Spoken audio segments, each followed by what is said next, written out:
Hi, my name is Andy Norton. Thank you so much for being here and watching this playthrough of the One Ring Roleplaying Game. This is another adventure through Tales from the Lowlands. And if you have watched previous videos, this is now the 5th chapter of this book. But if this is your first video, never fear, you can just jump in right here and I'll give, I think, plenty of introduction to the characters and to a little bit of what we've been up to. And each of the chapters is pretty standalone overall. And so I think that you will have no problem just jumping in right here. And yeah, and it's also been a couple of weeks, like 2.5 weeks, I think, since I since I played chapter 4. And so I'm excited to just get back into this and spend some time. I've been really busy and had not had the time to sit down and commit to an evening of playing and enjoying this. So really excited to be back in the saddle and playing through this. And thank you for joining me here at the table. And I hope we have a really fun evening playing together. So, all right. So I think to start off, I wanted to just share a little bit of an intro and a recap. So again, this is a One Ring, the One Ring, should say, the One Ring role-playing game and a playthrough of this. And I am playing solo. However, I am not using the Strider mode, which is the offered way that you can play with a single character and sort of play as both lore master and an individual character. Instead, I am using some of those tools, but I'm playing with 4 different characters. And so the characters I'm playing with are Amlaith, the ranger, Lôrwend, the elf, Frerin, the dwarf, and Reginard Goodbody, the hobbit of the Shire. And this has been a really fun group to play with. So they have been recently sort of named or been given the name as a group of the Outsiders by the people of Brew, with whom they've done many different adventures and whom they've served and sort of where they've been based from many of their adventures. The Outsiders, and that's because that's really the core concept for this group was that each of these characters individually and then also as a group sort of have characteristics that really subvert and are different than their culture. And that's made for, I think, a lot of really fun dynamics. So for example, Reginard Goodbody is not so much of a stay at home in your garden, going to the pub and drinking beer type of person. Instead, he is always wanting to study the shadow, feels a call of a warden to protect his people. And he just doesn't have the same interests. He actually doesn't drink alcohol. He loves to drink tea, which is why I have a cup of tea for tonight to drink as well. And so that's sort of him. He's more adventurous, but also he's less he doesn't go out and he's less attached to all of the comforts that hobbits typically are connected with. Frerin the dwarf, his big sort of turnaround is that he is not drawn to gold. He does not have a lust for treasure. And instead, he is so drawn to earthly things, growing things, and really has that dynamic. Which, by the way, I've been reading the Two Towers again recently, and it's interesting to hear about when Gimli is in the caves of Aglarond, and the way he describes the way that things sort of even like stone almost has a way that it sort of grows out. There was an organic way that he described it that was very interesting and reminded me of Frerin. So maybe he's not so different from every other dwarf, but he certainly does not have a treasure lust. Instead, he has more of this wandering madness, and he feels called to travel across Middle Earth and protect all of its living things. So that's Frerin. Lôrwend, her big switch is that she does not feel called to the west. Instead, she feels actually drawn to Middle Earth and to solving its problems and to finding treasure. She's actually treasure hunter is her calling. And so she actually is more drawn to treasure and sort of Middle Earthy things than most elves, and so she's kind of more earthy. She's more dark. She's got this very dark aesthetic. That's Lôrwend. And then Amlaith, unlike most rangers of the north, who are much more happy to travel alone, much more close-hearted or careful and suspicious of others, that sort of thing, which serves them well in their task. Amlaith is very open-hearted and true-hearted and swift to act from the heart, and he loves to travel with people. He's very much a people person, and so that's really his thing. And then another big thing with him in this campaign is that he has this ancestor who's named Tyrandus, who it turned out in one of the chapters we sort of figured out there was this connection between him and his ancestor and the Hill of Fear, which is the big thing that's been lurking in the background throughout this whole campaign. That's sort of the thing that has connected all these disparate adventures and separate chapters is just in the background. There's this Hill of Fear, and sort of everything feels a little bit connected to that, or there's evils that come from the Hill of Fear and are connected to that. And I think we'll resolve a lot of that in the final chapter. So that's Amlaith, and he bears a sword which was recovered during one of the chapters. It's an ancient sword named Estelang, and that is a very impressive weapon. So that is all 4 of those characters, and just a quick recap of what happened last time. We actually headed down to Tharbad. So we were in Brew, and we had recently returned these outlaws that we'd found out in the Eastern Hills in the previous chapter. We'd returned them, but then actually while we were there in Brew, we were asked by the Reeve of Brew to take this prisoner from Brew to Tharbad, which is this sort of gangster, almost like a Star Wars casino planet type of vibes, and the gangster city of Tharbad, and do a prisoner exchange for an innocent shoemaker named Borlis, who had innocently gone to Tharbad, I think on business, and had been kept by the master of Tharbad, who basically keeps all of, he tries to collect different skilled people and keep them in Tharbad. So we brought John Leaping, this prisoner, for a prisoner exchange. And then there's a bunch of things that happened that kind of complicated that whole picture. We ended up actually letting him go when we met up with Orethel, the ranger. Orethel? Yeah, not Orethel, right? Orethel. And we ended up, our priorities shifted a little bit. We weren't going to be able to return John Leaping because we actually doing so would have been like to his death. So we chose to not give him over to the master of Tharbad, knowing he was going to just kill him. And we also had to help out because John Leaping, it turned out, had been a contact or a courier for the Rangers and for Orethel. And so we had to sort of change plans and be like, well, we have to help out Orethel by doing this courier duty for her into Tharbad, but also we now have to find a different way to recover Borlis from the prisons of Tharbad. And we went in, it was a bunch of fun, and it was very, it was cool. We like scouted out the fortress of, what was that called? The fortress, I don't have it in front of me, but the fortress that was there in Tharbad, the prison fortress, Garth Toron, I think it was Garth Toron. And we then went and did the courier duty, got this letter for Orethel, and then we recovered Borlis. We snuck into the prison through these sewers, got in there, and got Borlis the shoemaker out. As we were leaving, he like tripped and sprawled, and then we failed our stealth tests, and we actually ended up being like essentially chased out of Tharbad. We had to get out of there helter-skelter. They started shooting off fireworks and stuff and alarms and yelling and everything. And Orethel happened to be prepared for that. She came up on a boat at the river's edge, and we were able to jump in. We were all beat up from that. Amlaith had like bashed his head against a wall, and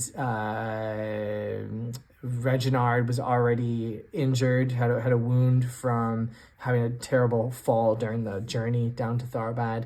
And so it was crazy, and we got out with Orethel's help. It was a really fun sort of heist caper, And we could have gone on to with Orithel to track down this man named Dior, but we were like, we honestly can't do that. We need to get Borlis back safely, and we're all beat up. So she was like, "That's fine. You guys go. I'll let you know how it goes." We returned to Brew, and we brought back Borlis and all of that. And then later we got a letter from Orithel saying that she found the body of Dior. He was dead, and it looked like he had been in the company of dwarves recently, and that they may have, I think there was implications that they may have found or been trying to find a way into Moria. And so, yeah, so that is, I think, basically everything that happened last time.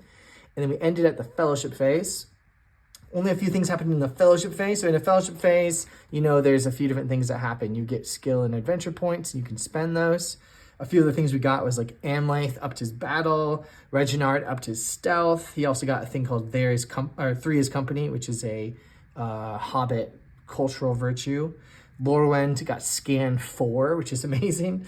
And Frerin didn't spend anything, but that was what we spent our things on. And you take 2 undertakings. Our extra undertaking was study magical items, because we had not yet studied, I think, the magical boots of Erebor, which Frerin has, which we'd recovered from the ruined tower out east.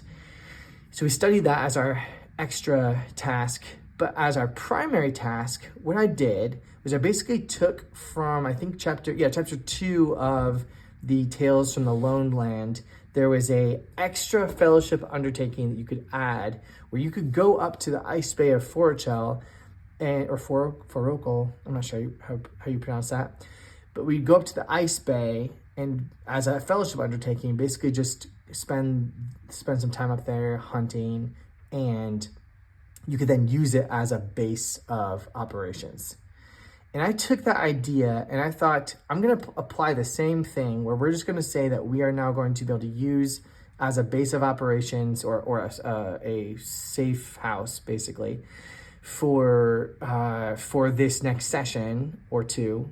We're going to use in the Weather Hills, there is the Vale of Morglynd, which was from our first chapter, where we had gone and we'd defeated these trolls. And we defeated the trolls, and then Diarmod Diarmok and his family decided to basically settle there and recover this Vale and try to make it a safe place and a stronghold, safe haven. There we go, a safe haven.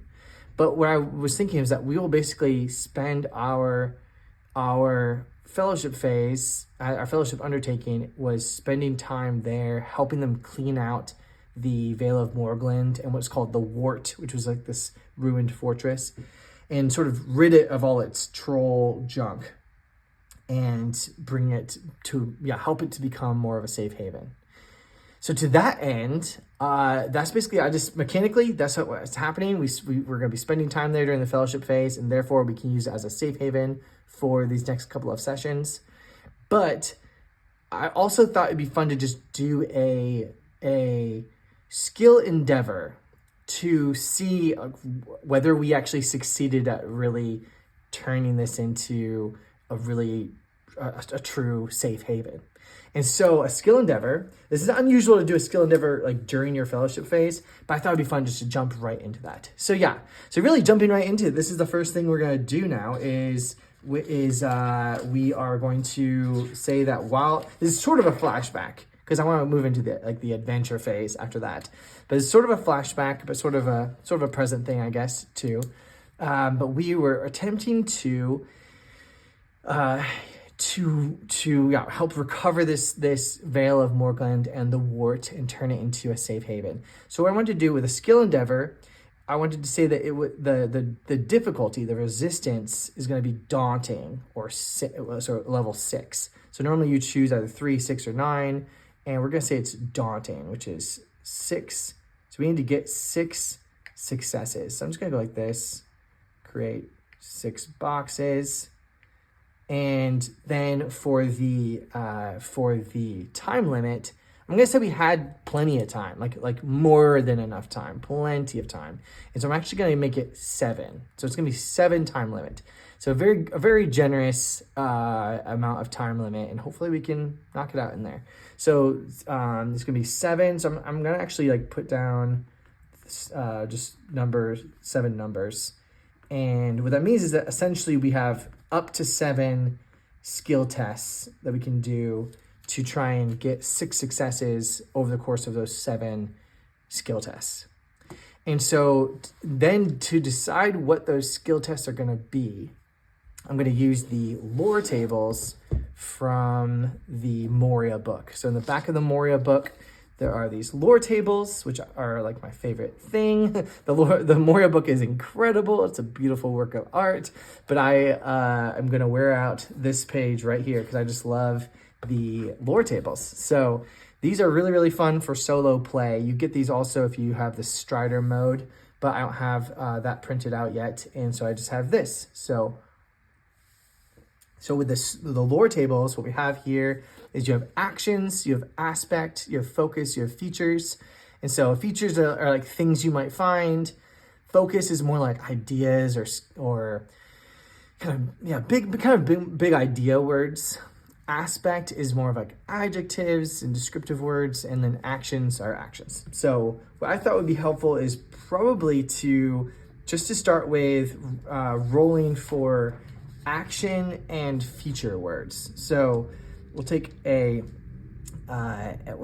dice. We're gonna say that the white dice are gonna be action and the black dice are gonna be feature. So for the first skill test, we're gonna roll these. Okay, Gandalf 2.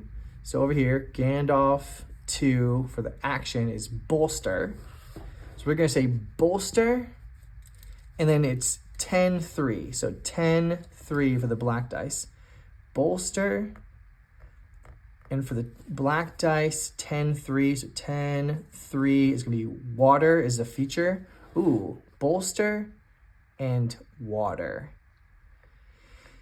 And so what I'm thinking here, this like I feel like it's clear. In the Vale of Morglynd, there is a huge lake, and this I would think this was the main thing that would need to sort of be cleansed, because we defeated Nelly, the troll mother there, and I'm sure she like died and sort of sunk into the lake.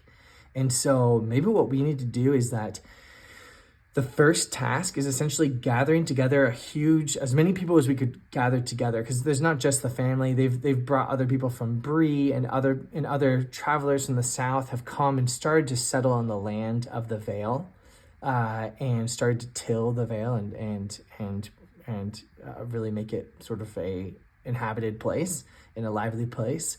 But we're gonna gather together, like I'm thinking like 40 people, like pretty much every possible person we can. And I'm thinking that Amlaith is going to enhearten them and basically lead them in this task of drawing her out of the water. So I'm thinking that they had to like use ropes and pulleys and levers. And in fact, you know what we're going to do here is we're going to do 2 different tests. This is going to include both enhearten. We're gonna put this right here as well. So enhearten from Amlaith, and I'm gonna say craft from someone else. I'm thinking from Frerin, like Frerin having to craft. So craft, whoops, I'm just messing everything up. Craft Frerin, enhearten Amlaith.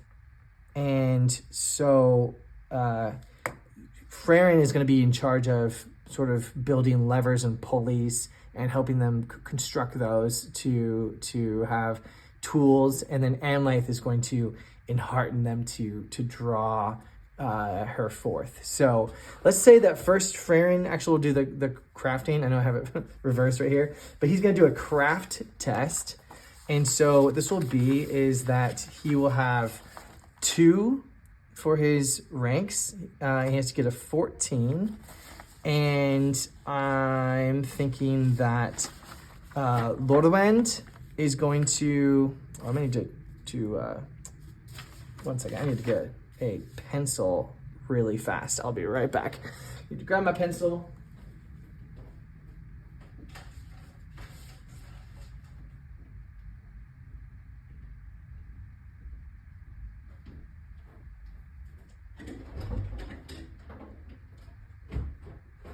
I'm coming.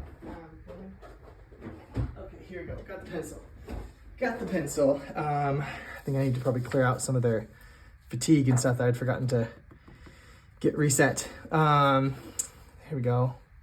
So I know he was at full, or she was at full hope.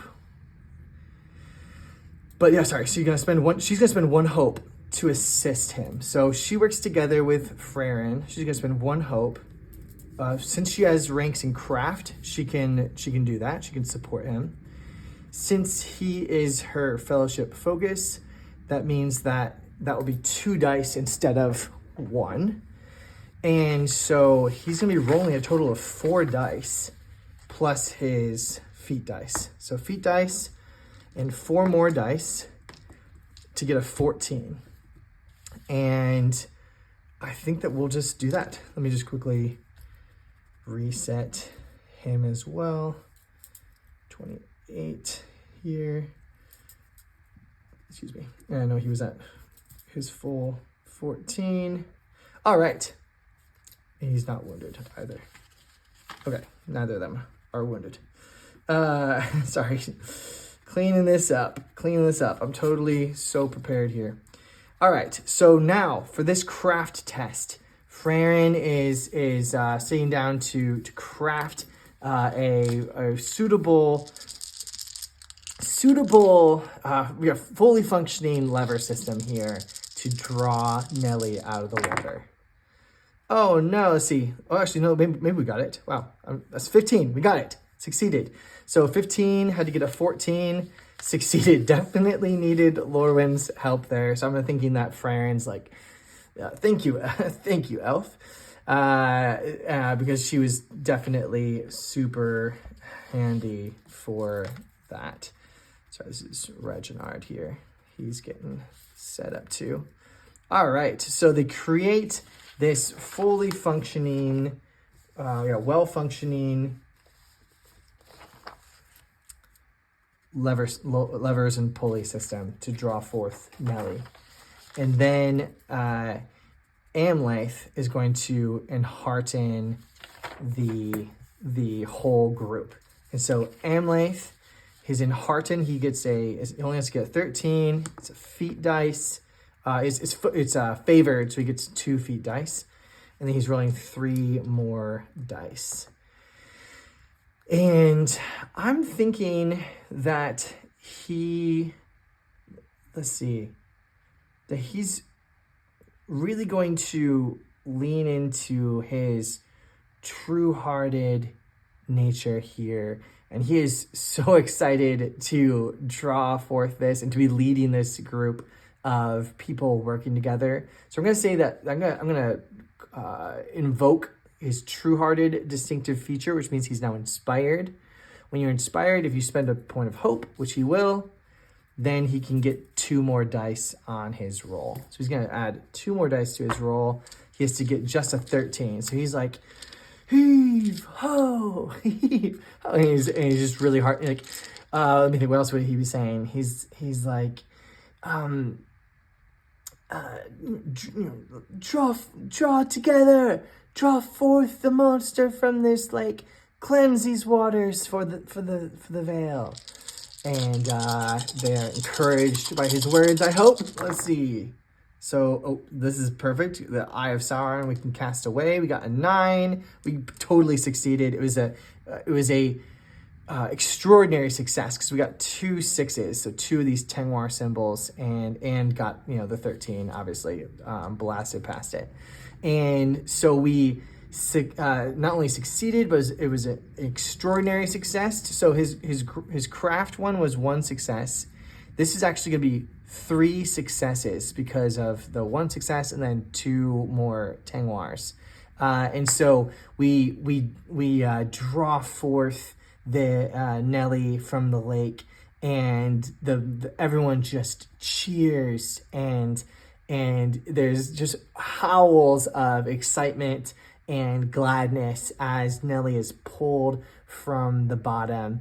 And then I'm thinking that they just the lever system, pulley system, that maybe they're able to actually like almost put it from like having been stretched out over the lake. They like turn it and set it up as almost like a tower, and they like pull up Nelly's body, which I'm thinking is now like a maybe in the light of the sun becomes like a stone corpse.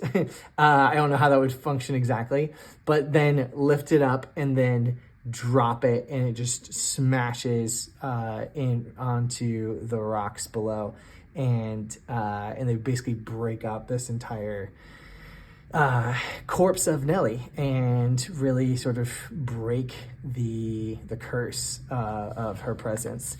And so everyone's cheering and shouting, and this huge feeling of the like so much has already been lifted from the Vale just from this task being completed.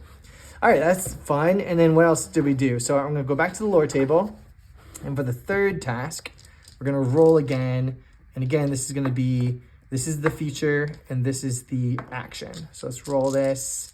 All right, so 6-3. So 6-3 for the action is leave. And 9-3 is gonna be vault. Okay. So, I mean, I can think that, I know in the troll hall, there was a larder, and I'm thinking that there was just so much nasty stuff so much nasty stuff in the larder that had to be removed. So that's how I'm going to interpret the leave. Is almost not as much leave, it's more like remove, make it leave. And so, so I know there actually is another word, remove, but we'll say it still kind of works in a similar way of I think, help cleaning out the vaults, like the inner holes and passageways of the wart itself, the ruined tower. And so to do that, what kind of task would it make sense to do that? I'm thinking that maybe Reginard would have some ideas for this. And I'm thinking, what kind of task would be good here? What kind of task? I'm almost thinking that it could be it could be like just even like a song test of as they're going into the kind of the deeper holes that have not yet been cleansed of the wart, people are just sort of gagging and oppressed by the smell and the awfulness in there. And as they're trying to get in there with sort of all their cleaning materials and everything. And I'm thinking that Reginard is like, we need water, we need boiling hot water, we need lots of it. Let's work together and do this. And so I'm thinking that he says, hot water, you know what goes, because this place needs a bath. And he pipes up and starts singing a bath song. And so sort of similar to the bath song in the Fellowship of the Ring when they're at Crick Hollow in the books. He starts singing a well-known Hobbit song for a bath. And he tries to raise the spirits of everyone as they boil gallons and gallons and gallons of water, and then start basically pouring it into the tunnels and coming down and scrubbing it out and airing it out and cleaning it out, and basically having a whole bath day cleaning the tunnels. And so he's going to be singing, and I'm thinking that Frerin will sing with him. And so Frerin has a Rankin song, so he can do that.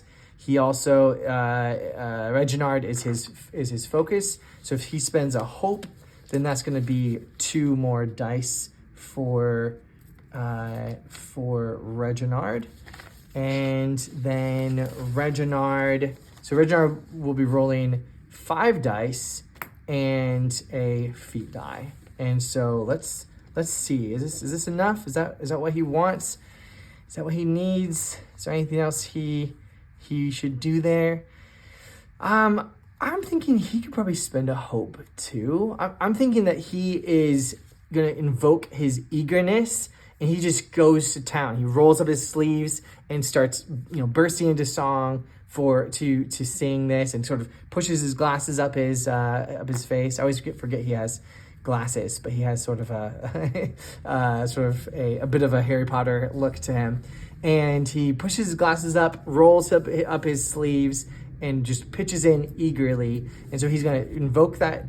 He's going to be inspired for this test, and he's going to spend 1 hope to get 2 more dice added. So he's rolling a bunch of dice. We'll see. I mean, this could be the end of this skill endeavor right here. So let's see if this works. He needs to get a pretty high thing. He needs to get a 16. So he can still fail. It's possible.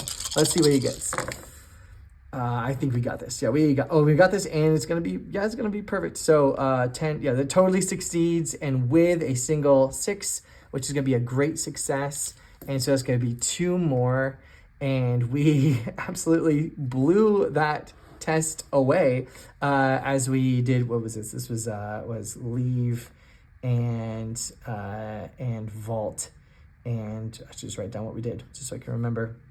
Reginard with Reginard with song.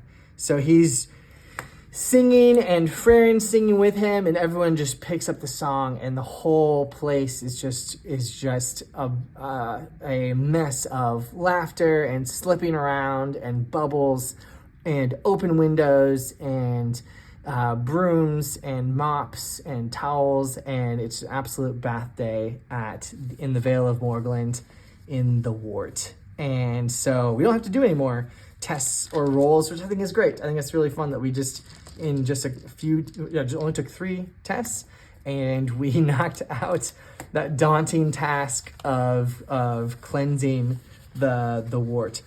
There are other things I'm sure we did to help cleanse it, but those 2 major things stood out in our mind of the bath day and of pulling Nellie out of the lake and smashing her stone corpse to bits, grinding it down until her presence was no longer existing in any form in the valley. So I think that was really fun. That was cool. And so that was our fellowship phase. And so now what I'm thinking is that after this, what happened after that time was that we really had a bit of a break from adventures and didn't have anything on our upcoming agenda. And so we said to each other, hey, Reginard, you've always talked about the Green Dragon Inn, haven't you? And how great their beer is.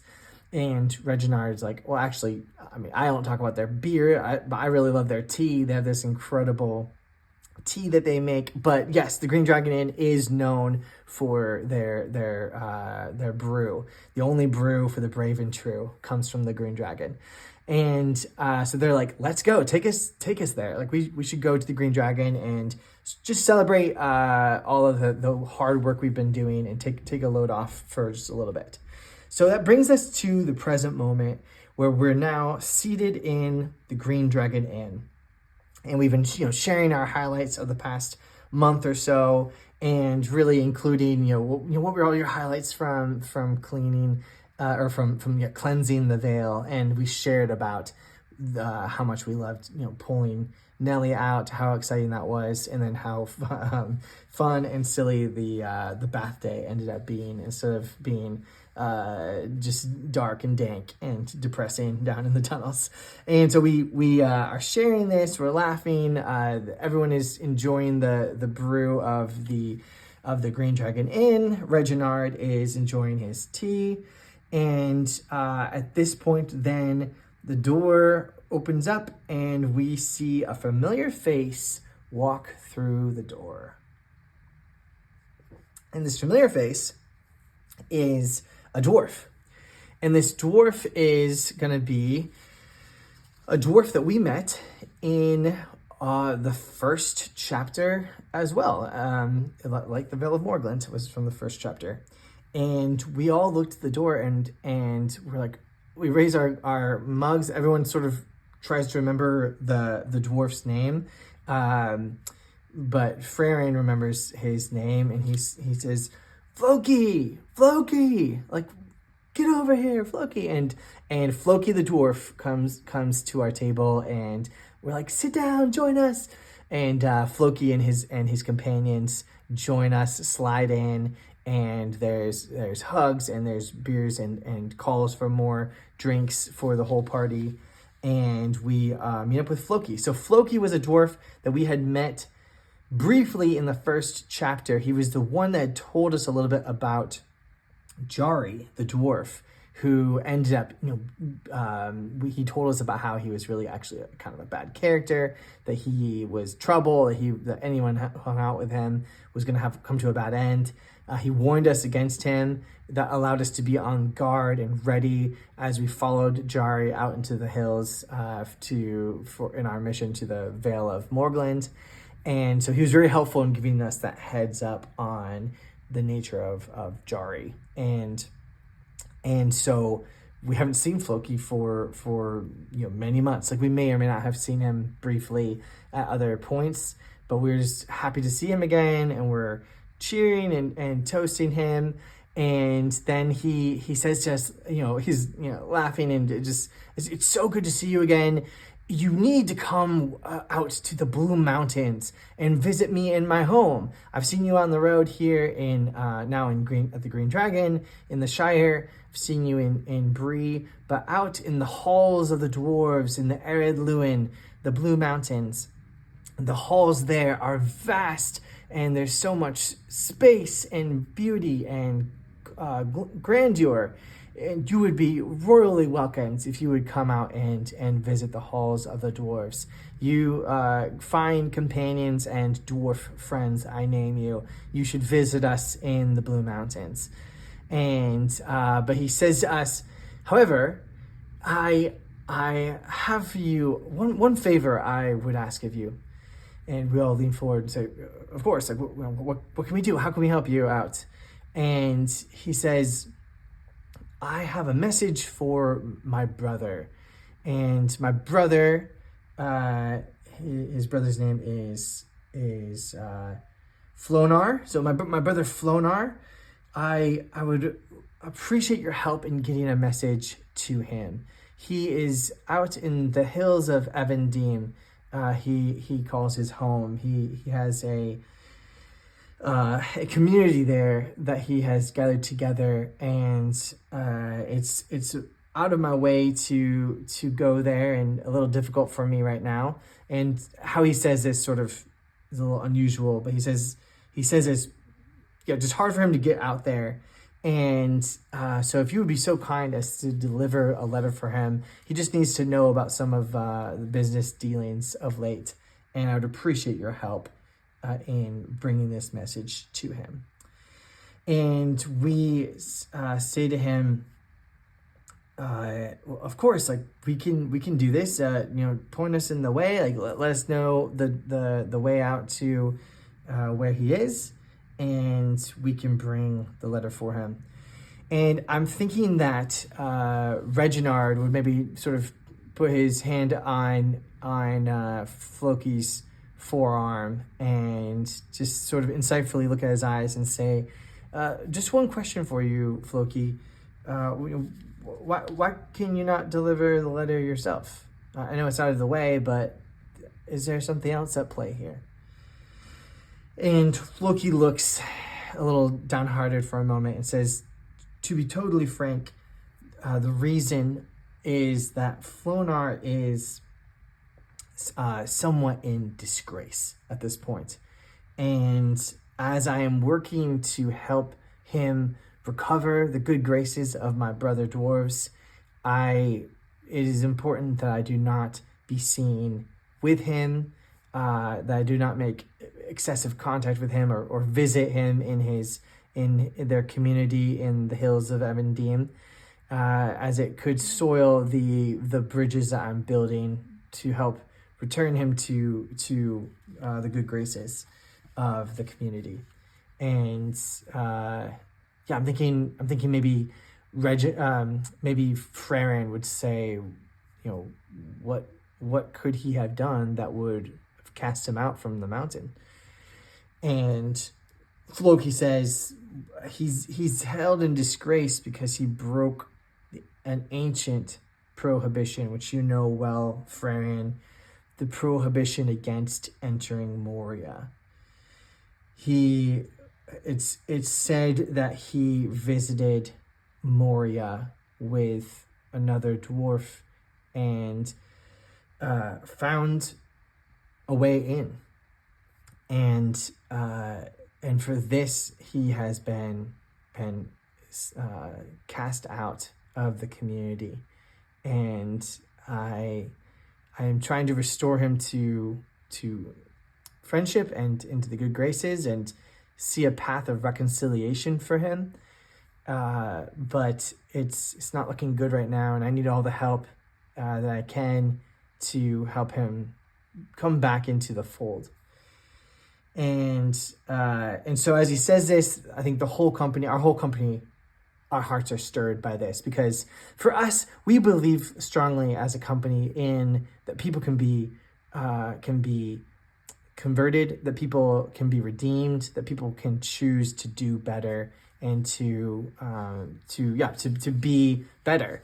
And it hurts us to hear of someone who's been cast out and seems to have no way to return to good graces. And so I think for each of us, we look at each other and we can tell, like, this is a mission for us. And so then I'm thinking Lôrwend would say, we will help you in this. Every person deserves a second chance. And we would be honored to be a part of making that possible, for helping make that possible for your brother Flonar. And Floki's eyes light up and he sort of tears up, and he says, you don't know how much this means to me, and just giving hugs to everyone in the company.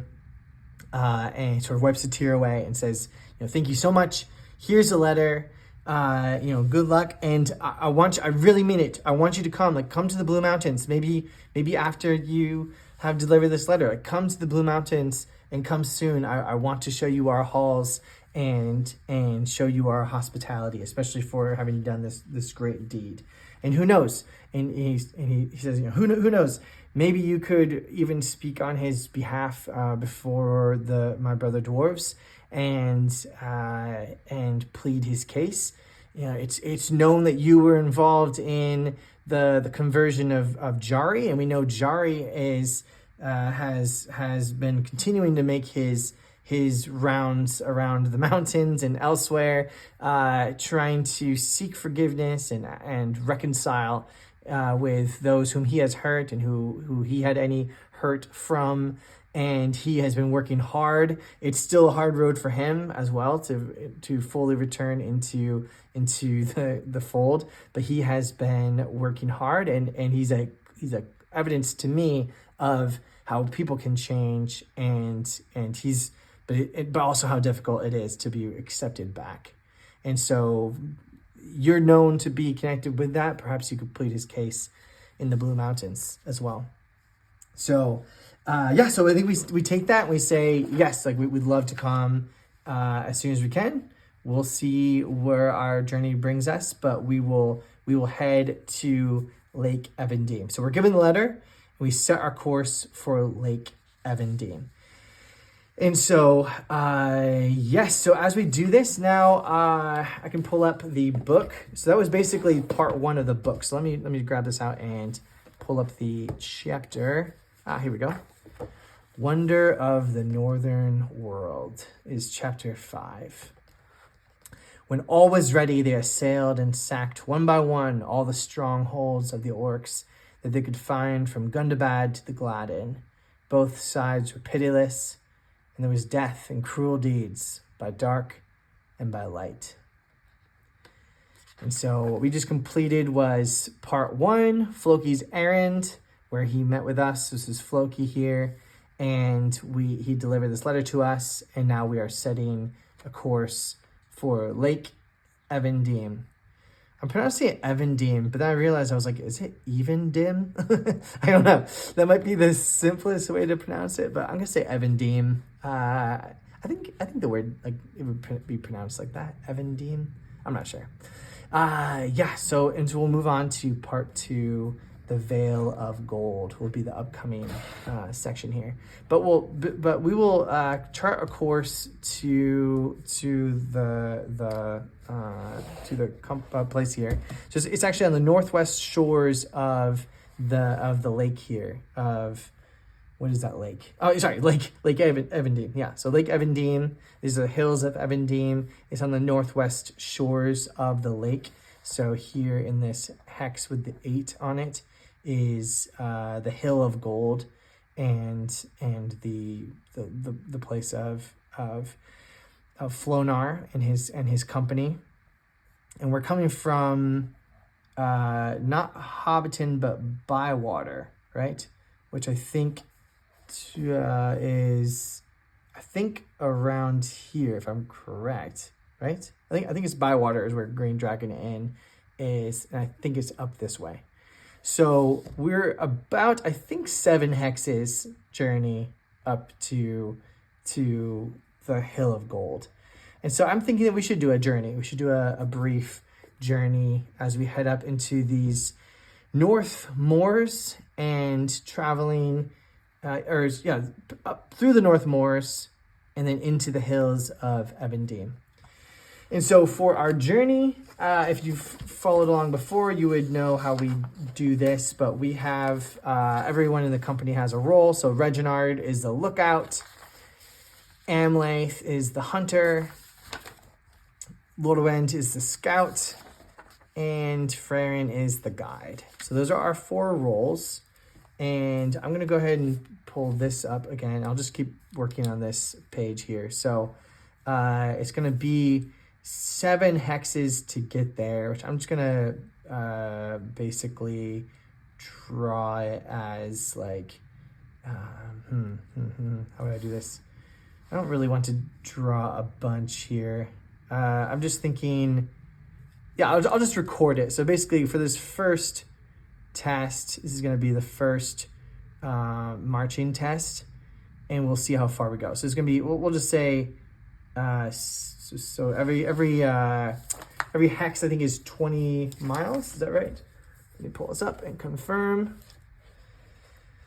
Yeah, 1 hex is 20 miles. So this is going to be 140 miles to where we need to go. 140 miles. And for the first test, this will be Frerin, and he's going to use his travel roll here. So his 3 dice and the feet dice. And we have the magical boots of Erebor, which I think we'll just use for this first test. I think I've talked about this before, but I don't know if you're limited to using this once per anything, but I've been playing it mostly as using it once, if in the context of a journey at least, using it once per journey. So on this first test, his magical boots of Erebor will lead us, I'm sure, true, because it's a bunch of dice. And this first test is going to be against a 16. So he's got to get a 16 here, and so we'll roll. All right, so he pulls the 2 away. He takes a 7, and that is totally going to succeed, but with no extra successes. So that means that we'll travel 60 miles on the first way here, and I think that will take us essentially up to the edge of the North Moors. And so after 3 days of travel and having traveled 60 miles, we are approaching the end of the river here. And we've been traveling along the river and through the North Moors of the Shire, and it's a pretty pleasant place. And we're coming up to the edge of the North Moors here. And so I'm thinking that we're still going to be in what's called, let's get the name for this. the Borderlands. Yeah, so the Borderlands, I think at this point, we're still going to be in the green space there. And so what happens there is that you actually have a favored journey test. So we'll pull up the rules for journeys from the core rulebook. And for a journey test, oops, should be right around here. Yes, here we go. For the journey test, or after you do the marching test, we'll select a target and determine an event. So the target for this roll is going to be 3, is going to be our first event. Lookouts, awareness. So that is going to be Reginard. So Reginard for the first journey event. And we are going to roll a favored roll for the type of event because we're in a borderland. So since it's a borderland, we will roll a favored roll. So we'll take the best one, which is going to be a 6. Doesn't matter either way. It's going to be a mishap. So single mishap. And if we were in hard terrain, we would lose a die for this test. If we're on a road, we'd gain a die. We're in neither. We're just traveling across the North Moors, traveling through the Shire. Been a pleasant few days of travel. And so now though, there's a possible mishap. And Reginard will have to make an awareness test, I believe this is. Right, yeah, because this is the lookout. Yeah, lookout. We'll have to make an awareness test. And so what would this be? I think we could use the lore tables again. I always enjoy the lore tables for figuring out what a journey event might be. So I'm thinking, what's maybe a possible feature that would be coming up here? So 10-2 is going to be a warren. So a warren, which would be that's kind of like a den, right? A warren, and perhaps it's even a warren of, what could it be? I'm thinking that as we are coming to the end of the North Moors, we are traveling along the river, and we are setting up camp in the North Moors near the river. And we may or may not realize that we are about to set up camp over top of a warren of like an extensive warren of these North Shire rabbits, right? So it's actually a warren of rabbits. And so if he fails this, there's a mishap of like, I'm thinking that that in the night our belongings and such would be just absolutely scavenged by these rabbits and bunnies unknown to us, and that then actually like our campsite would essentially collapse in on itself as we were there over top of this warren.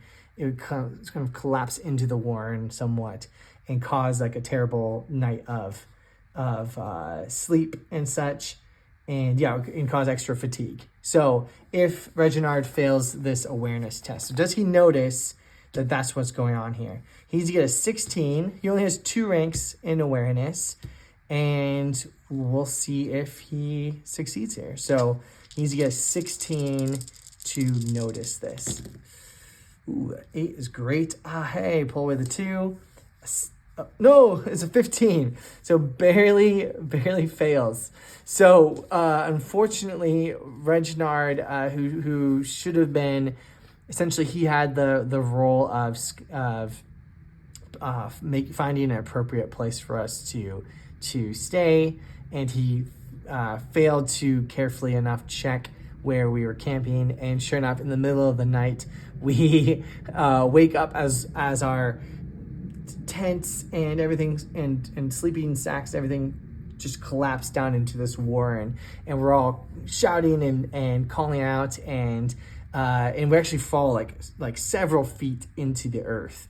And so then we spend most of the night pulling everything out, dusting everything off, trying to get all of the bunnies away from all our things. They've been eating our food. They've been nibbling at our clothes and all of our goods.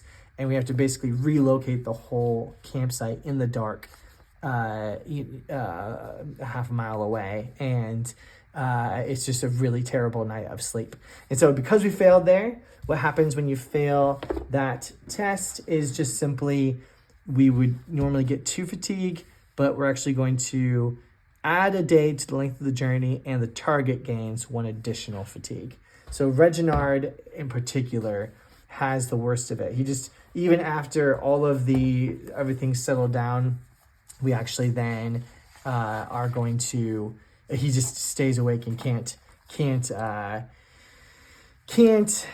kind of handle his responsibility having been failed in that task. And so it's going to be 2 fatigue for everyone, plus 1 for Reginard is going to be the results there. So 2 fatigue, plus 1 for Reginard. All right, so that was the first 3 days. And then on this next segment of the journey, we are entering into the Hills of Evendim and beginning to travel around the edge of the lake here. And so this is going to be 3 dice. It's favored, and at this point now, we'll just roll this and see if we succeed for this roll. So Frerin needs to get a 16 for his travel roll. So here we go, 16. See if he gets it. Ooh, Gandalf symbol. There we go. That's an automatic success. However, it's only 3 spaces, so we won't actually get there this night, which is fine. So we get there, we go another 60 miles on the second stage of the journey up into the Hills of Evendim.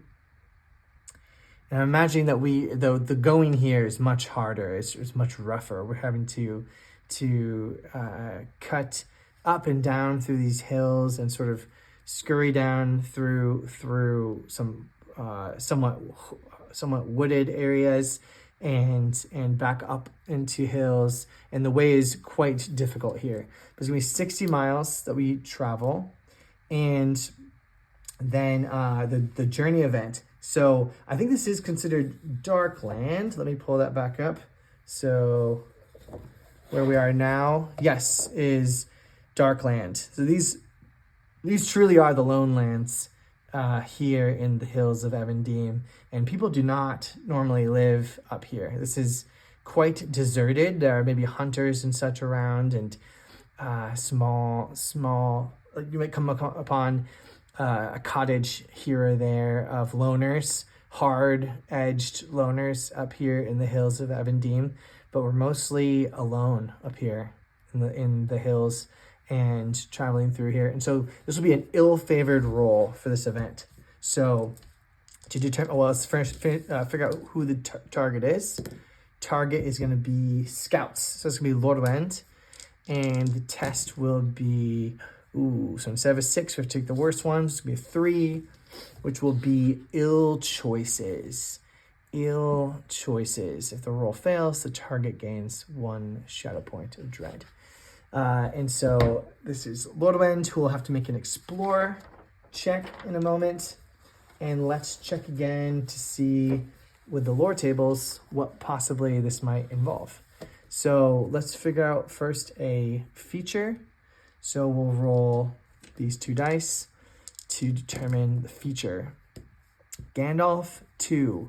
So artwork, very interesting, artwork. And let's figure out an aspect. So sort of a descriptor here. Oops, so it's gonna be, I2 is going to be cruel artwork. Yeah. So I'm thinking that as we are traveling up through these hills, we are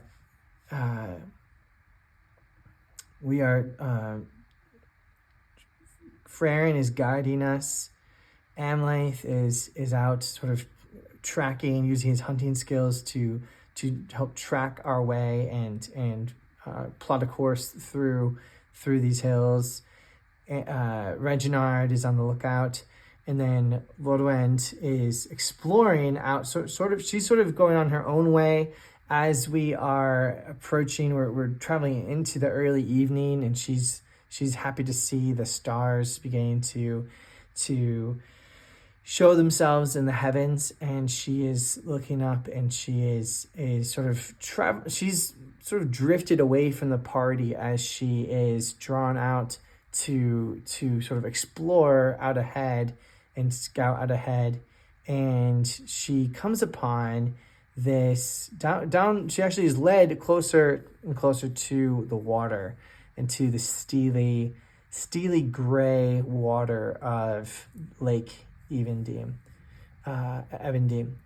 and she comes upon a little cave, and she sees just glittering light in the cave, and she's drawn to it. She just feels this sort of force drawing her there, and she steps into this cave, and it's a small sort of passageway cave, but there's a strange luminescent rock there that is glowing as she enters in. She walks through and sort of in wonder as there's this sort of blue glow and blue light that is shining on her face, and she passes through this passageway. And as she continues on in, she comes upon this engraved sort of fresco, this engraved artwork on the wall here, and it has an ancient look to it, but and it looks at a first glance, like as she steps in, she sees this is a beautiful piece of art, and it shows the kings of the north, and it shows different peoples, and shows them being generous and benevolent and strong. But then as she sort of steps in, she sees that this artwork has been horribly defiled, and she just instantly knows, like, this is orc work. Orcs at some point had entered this cave and just utterly defiled it with graffiti, and everything is just perverse and cruel and nasty, and sort of every scene in this artwork where it would have at first glance looked like a benevolent and happy and noble thing, they just have drawn just awful things, like truly like the worst things you can imagine. They're just drawn on there and made it just look totally defiled and totally gross, and just a horrific sight to see. And so she's going to, I'm going to say that she has to pass an explore test here, and if she does not, then she will have to have the target gains 1 shadow point of dread. So I think that the test here is going to essentially be, does she have the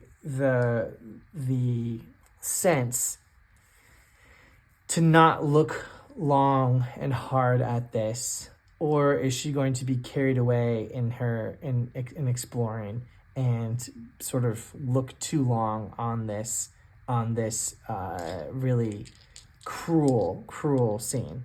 And so here she goes. She is rolling for let's see, where is this? She has 3 dice, and it's favored, and it's a 13. So she's gonna roll this, and has to get 13. So here we go. Lôrwend, and she gets a Gandalf symbol. Let's go. So she throw away the 4. She gets a Gandalf rune, and so she automatically succeeds. And so as she sees this, she just has, she shudders, and with the strength of will and good sense, she turns her sight away and sort of backs out of the place and sort of prays under her breath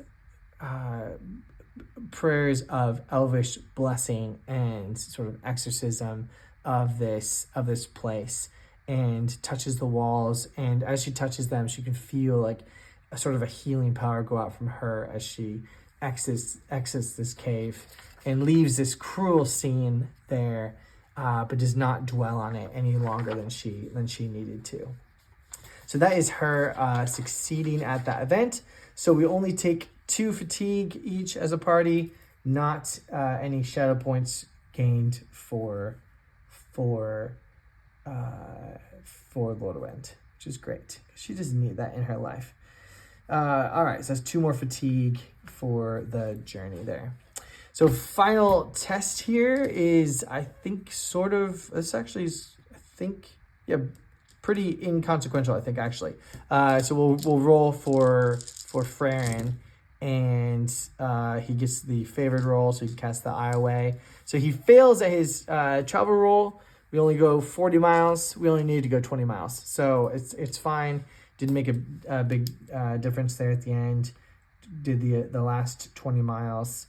And so, yeah, so we now have 4 fatigue each will be applied to us, but we each have a chance to roll for a travel test to reduce the fatigue that we gained. So here we go. Lôrwend will roll single die, fails, so she'll take 4 fatigue. Reginard rolls a favored roll, 1 die, needs a 15, fails. Yep, just goes to 8. Fails, so he'll take 4 fatigue. Frerin has the best roll, of course, here, and rolls 8. Oops, I rolled too many. Reroll these. Oh, sorry. Reroll 2 of these. There was supposed to be 1 of these dice. Oh my. No, that's a terrible roll. So he gets an 11 and fails. Unfortunately, that is really bad. And then, so he'll take 4 fatigue. And then Amlaith will roll for his, and it's going to be, he needs a 13. Gets a 7, 10, 12. Nope, does not. So he gets 4 fatigue as well. So not a single point of fatigue was reduced there. And it took us like 8 days to get there, 8 days of travel, up into the hills and around the Lake Evendim. So here we are. I think that is the end of that journey. And so we'll pull back up the book here for what happens as we come to the Hill of Gold. So, all right. I think it's right here. Yeah, here we go. The Vale of Gold. So after a long journey, the company discovers a fresh trail that leads up into the hills. So we discover this fresh trail west of the lake. And then along an old road that runs arrow straight towards the west, cleaving through the hills as if carved by a great sword stroke. Once it was wide and paved with great flagstones, a ceremonial road for the Sea Kings. Statues and monuments to vanished Numenor and heroes of old lined the path, but now there is naught but shattered stone beneath the grass. What the defilement of orcs could not accomplish, the lone centuries have managed. And along that old straight track, the company sees smoke rising. Wisps of black smoke, wraith smoke, the lingering ghost of a great conflagration. And following the smoke leads to the Vale of Gold, where Flonar and his followers settled. We're clearly going to follow the smoke. And I think we all steel ourselves. We have this sense of, immediately a sense of dread falls upon us. Not quite going to make a shadow test yet, but a sense of foreboding falls upon us. And we clutch at our weapons and steel ourselves and begin to approach warily toward following the smoke. Following the smoke leads to the Vale of Gold, where Flonar and his followers settled. It was named for the blazing golden gorse bushes that cover the slopes, but they are all ash now, as are most of the houses and pens built by the dwarves. What lies in front of us is a scene of devastation and chaos. The buildings have been burnt down, and the corpses of a dozen dwarves lie scattered and dismembered across the hillside. Great black crows peck and tear at their spilled guts, cawing and spitting as we draw near. Notably, all of the dwarves have had their right hand hacked off, leaving only bloody stumps. The hands themselves are missing. There are a few orc carcasses, too, left where they fell by their comrades, although they have been stripped of any useful gear. As we approach, we see, and Amlaith kneels down to look at, a multitude of orc footprints mar the churned up ground. Dozens of orc arrows lie embedded in the corpses. There can be no doubt that a large orc host was responsible for this attack. And Lôrwend looks around warily. She has her bow at the ready, and she surveys it. She can see that the dwarven settlement was quite small. There are a few little houses made of river mud, branches, and piled stones, and a few ancient cellars that have been partially excavated and repaired. The dwarves had not dwelt here for long and were in the process of building better homes for themselves. Flonar and his followers only settled here 2 years ago, after his exile. At a guess, there were at least 36 dwarves living here, but counting the bodies, there are only 20 or so dwarven corpses, suggesting that some were taken as prisoners by the orcs. And as we continue to step in, more and more wary, more and more filled with foreboding as we see this, we approach the remains of the chieftain of the Vale of Gold, which are tied to one of the ancient statues that dot the landscape around Lake Evendim. It is clear that he was tortured before he died. His body bears many wounds and fresh brands, suggesting he was tormented with heated weapons. His beard has been shorn, his eyes torn out and thrown to the crows, and someone tried to cut his head from his shoulders, judging by the gory ruin of his neck. A notched axe bears testament to the stiffness of dwarven neck bones. Even in death, though, he remains a mighty dwarf, tall for his kind and battle-strong. He bears a clear resemblance to his younger brother, Floki. The corpses of a dozen orcs lie nearby, hacked apart by Flonar's axe. And as we kneel down and begin to examine his body, we find something curious. Amlaith reaches up and touches around his neck is a chain of silvery metal, held closed by a clasp of cunning make. Hanging from the chain is a scrap of iron, suggesting that an iron object was once attached to it, but was recently hacked off when the orcs could not open the chain. And little wonder, the chain is forged of mithril. And Frerin steps forward, forgetting himself for a moment, sees the mithril. And says, mithril. It cannot be opened without the secret of the clasp or with a suitable magical success. That would be the only ways to get that sort of thing opened. I'm thinking that Frerin would actually say something like that, like this clasp cannot be opened unless you have the secret, or unless by some magic beyond my ken. Clearly, Flonar had some treasured item hung on the chain. It would not yield it over to the orcs no matter how they tormented him. They tortured him. They tried to cut the chain. They tried to saw off his head. In the end, they just tore away the iron object, suggesting they were in great haste. And I'm thinking that Lôrwend steps up and just would do like a craft test.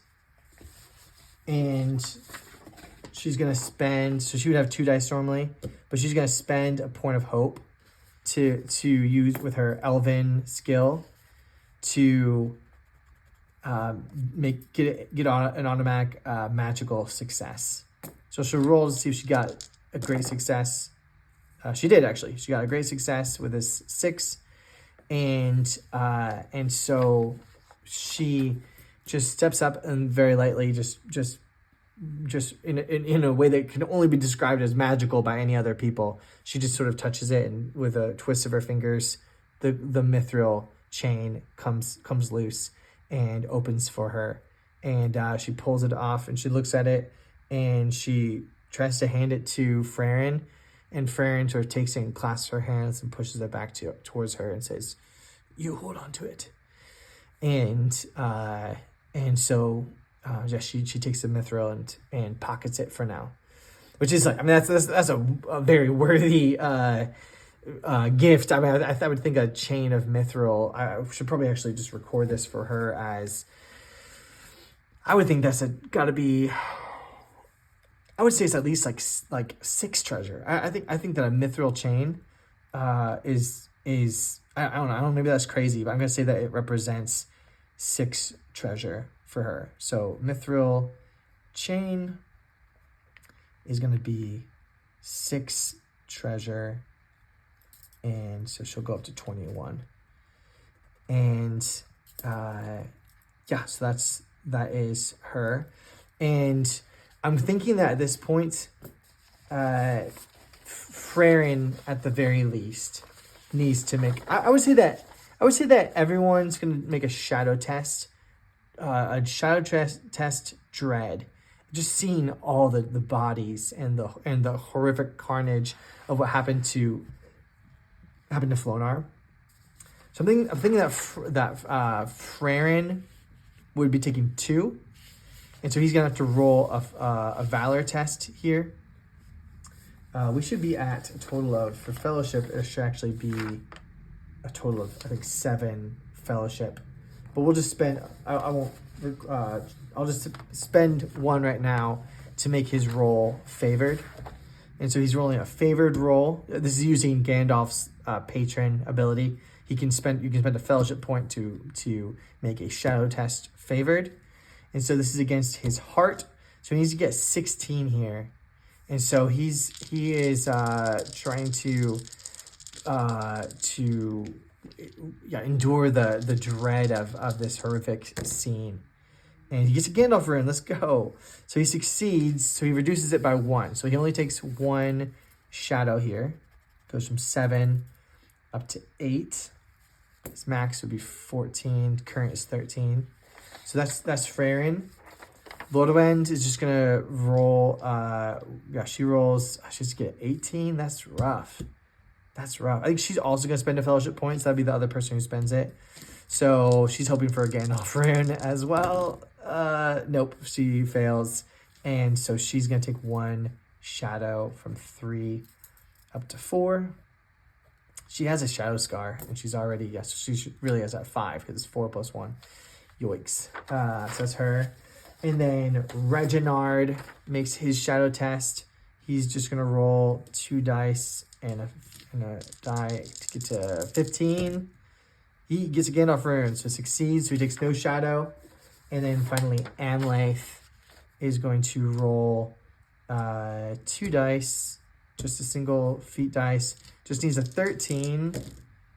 He gets it with a great success. So I don't recall. Yeah, I think I forget if you can use this to make someone else's that would have failed succeed.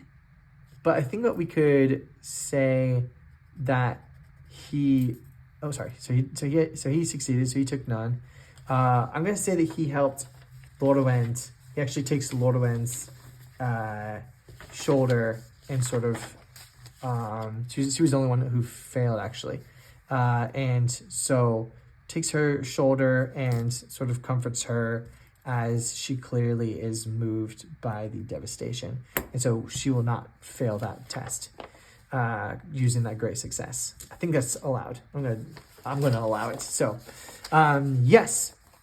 So at this moment, I'm gonna call for an awareness roll as we are there, and we're alert. And I'm gonna say that because we were kind of extra alert, that we're going to give an extra success die for this.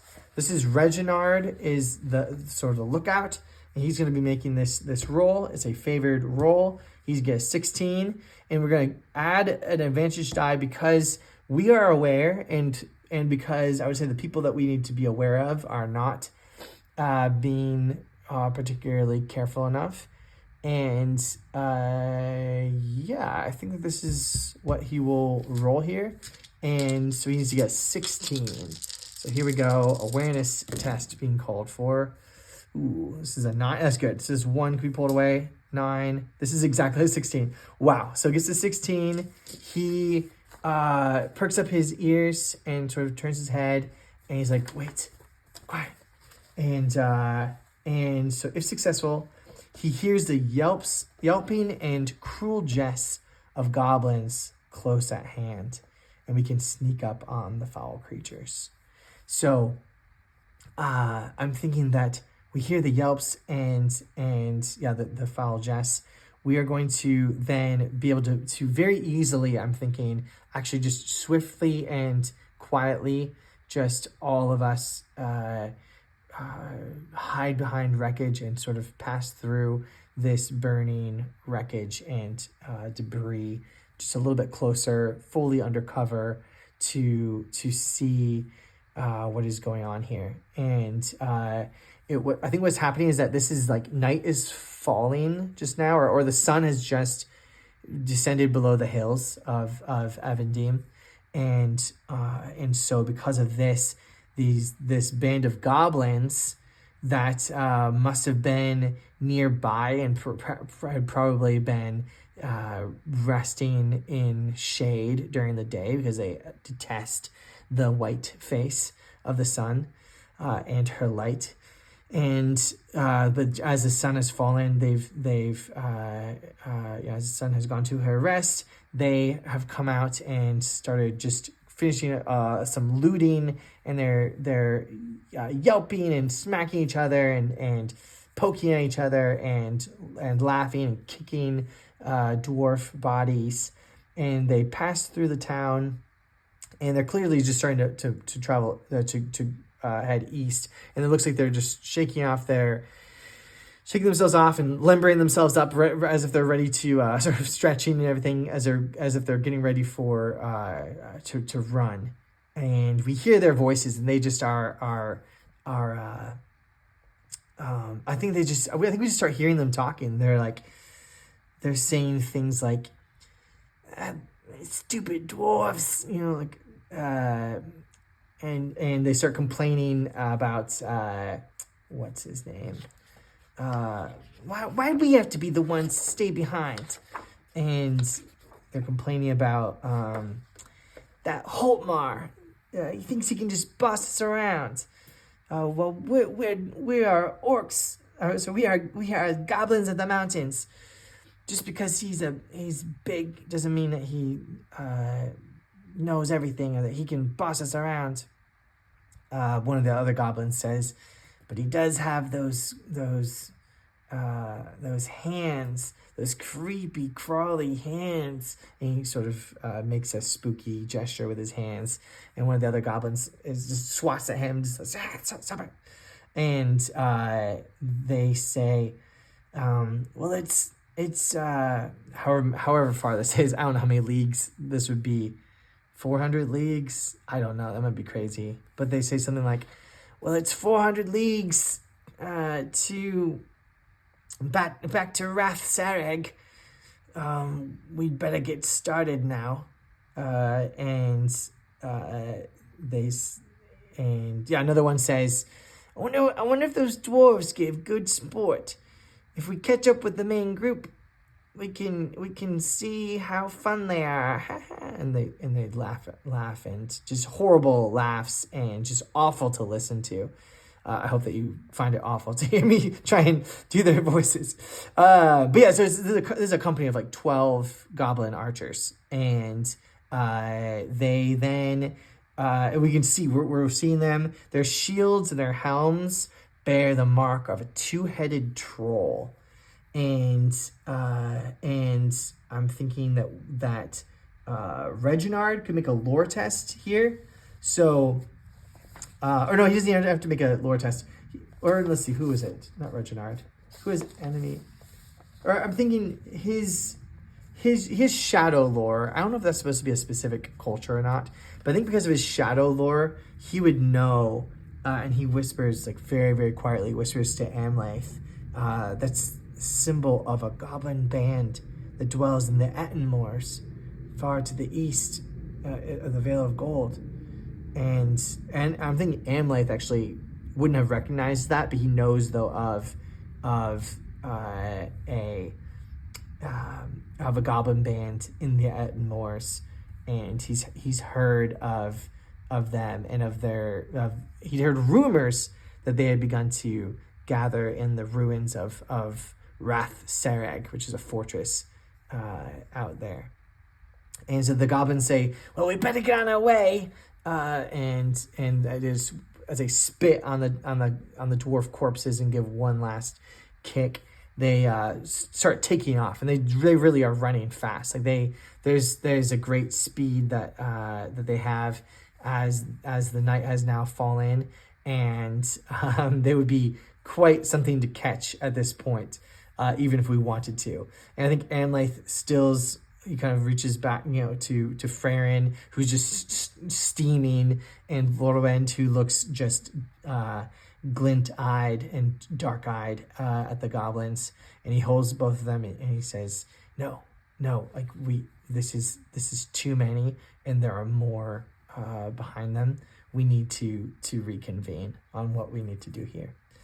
And so after a few minutes, the goblins are gone. They have just sped off and heading east. And we know where they're going now. We know that they're headed to Rath Sereg, and that they have dwarven prisoners with them. And so I'm thinking that we counsel together as a group here, and we just think we could try to follow after them, but it seems like the main group has a couple of days ahead of us. And this group of goblin archers, like if we caught up with them, it would be absolute pitched battle to fight them. I think we need to reconnect. We need to go to the Blue Mountains. I think Frerin says solemnly, we need to take this message back to Floki in the Blue Mountains, and convene from there on what can be done about this.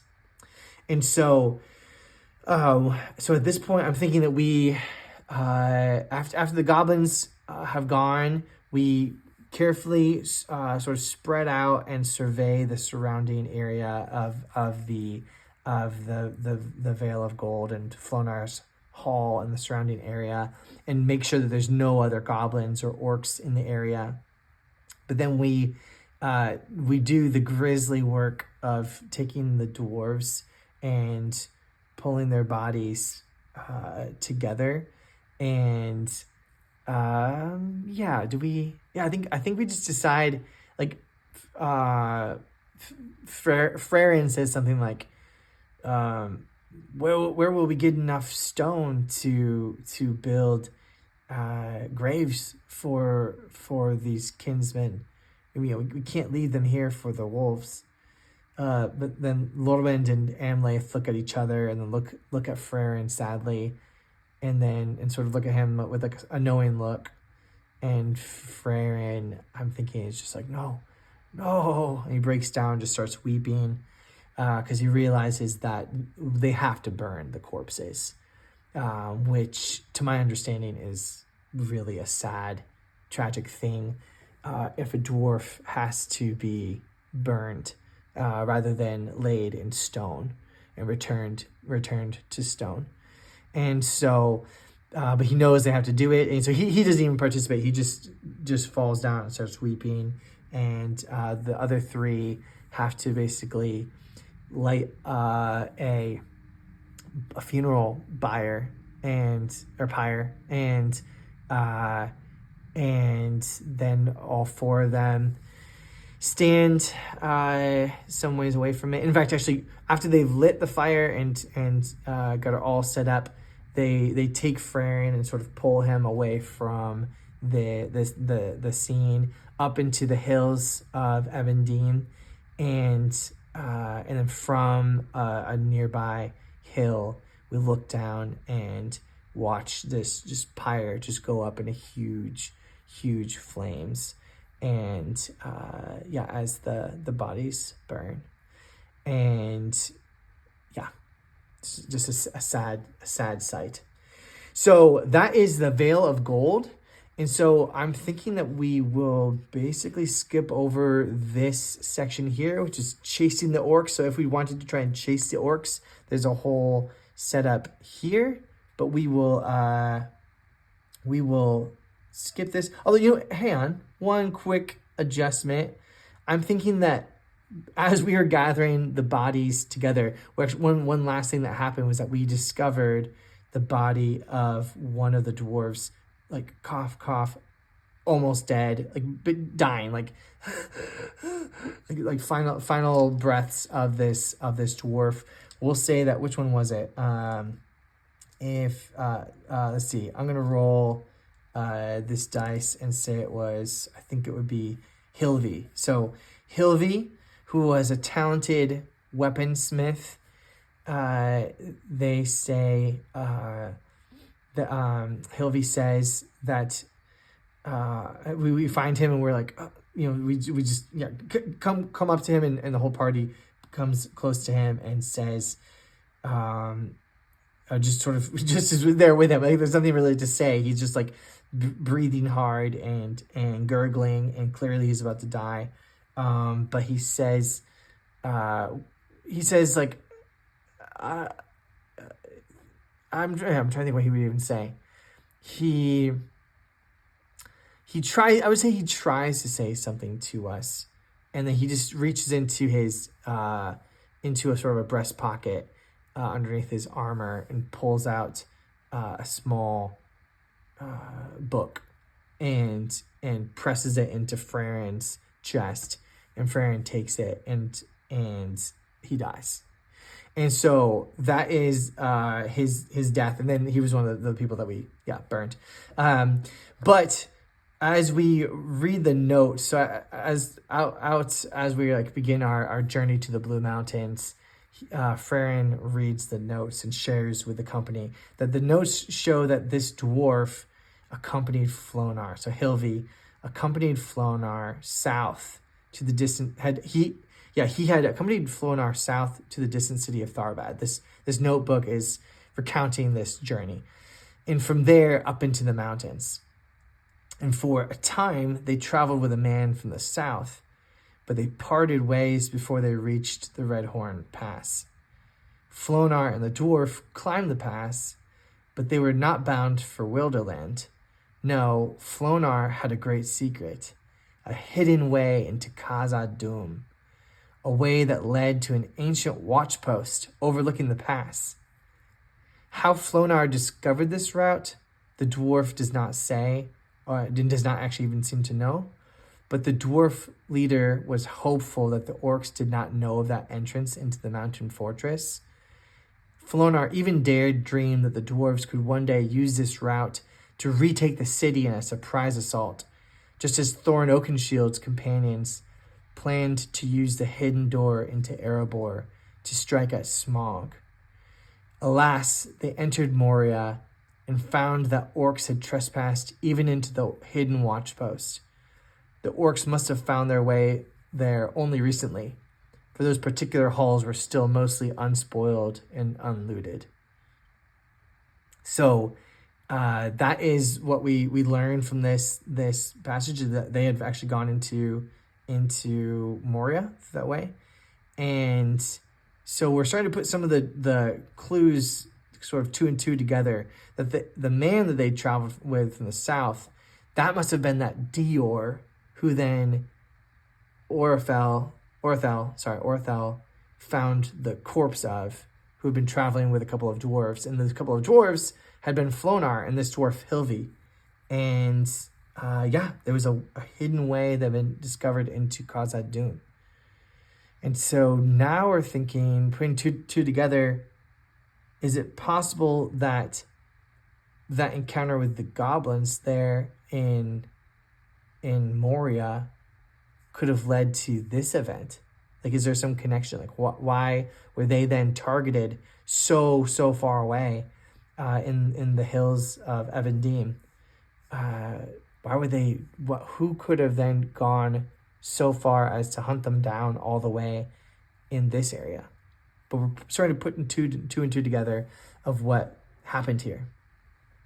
And so, so I'm thinking that then we decided we need to go west into the Blue Mountains. And so for this part, I'm going to skip over this like journey. I'm just going to let this journey be played out in sort of more of a,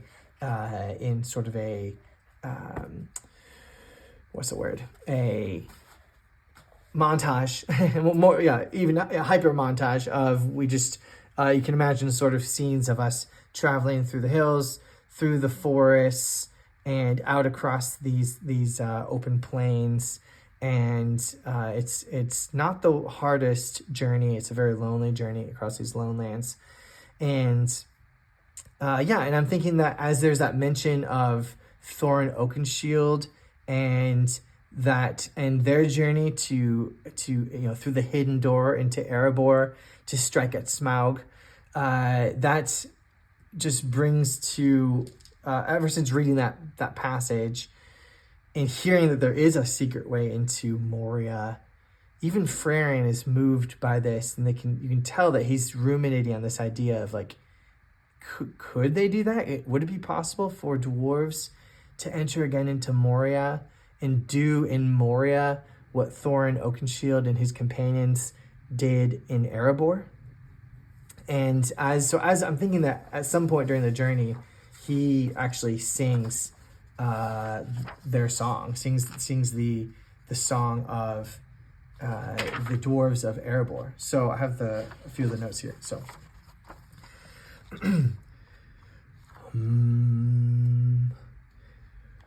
far over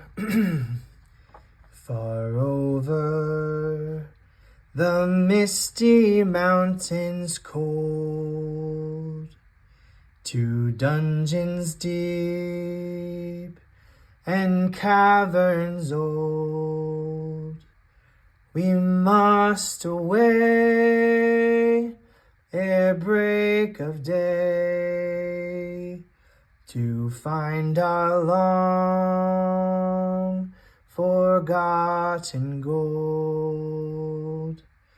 The pines were roaring on the heights, the winds were moaning in the night. The fire was red, it flaming spread, the trees like torches blazed with light.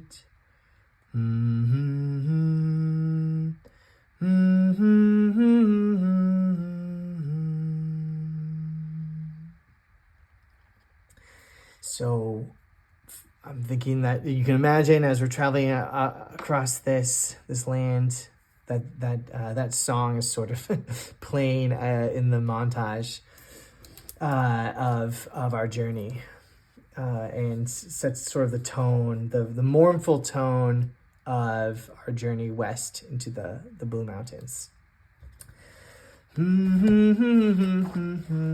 So we come to Lôrwend, to the Blue Mountains. And as we approach, we see just the majestic mountains.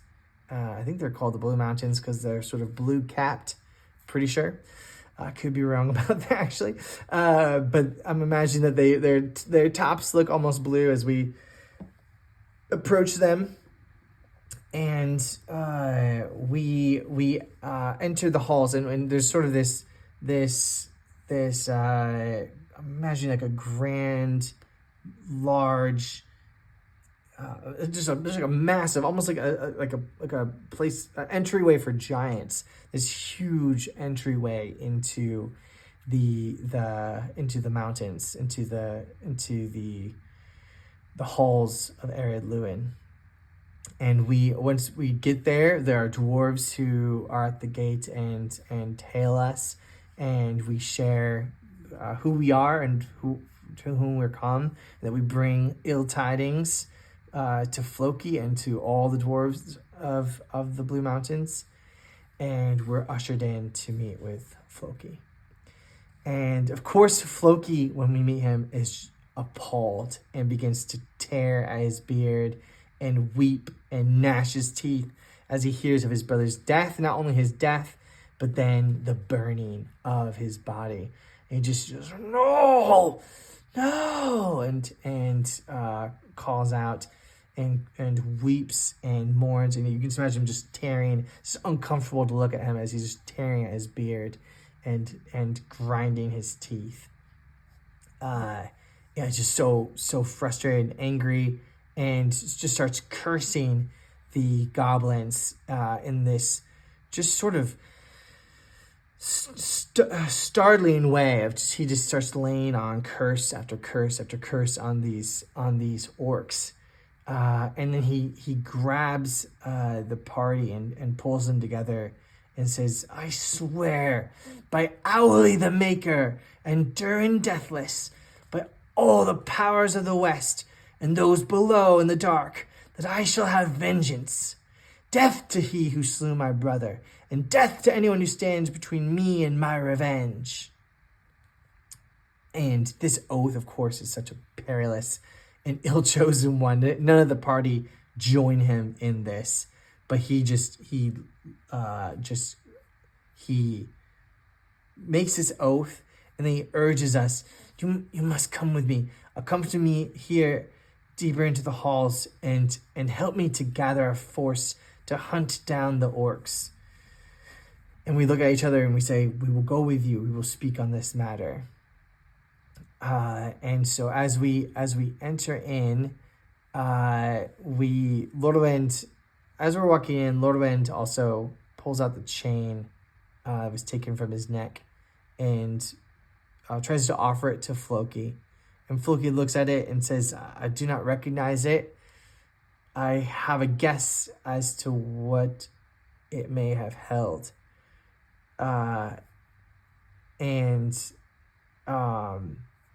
It's possible that this was recovered from Moria.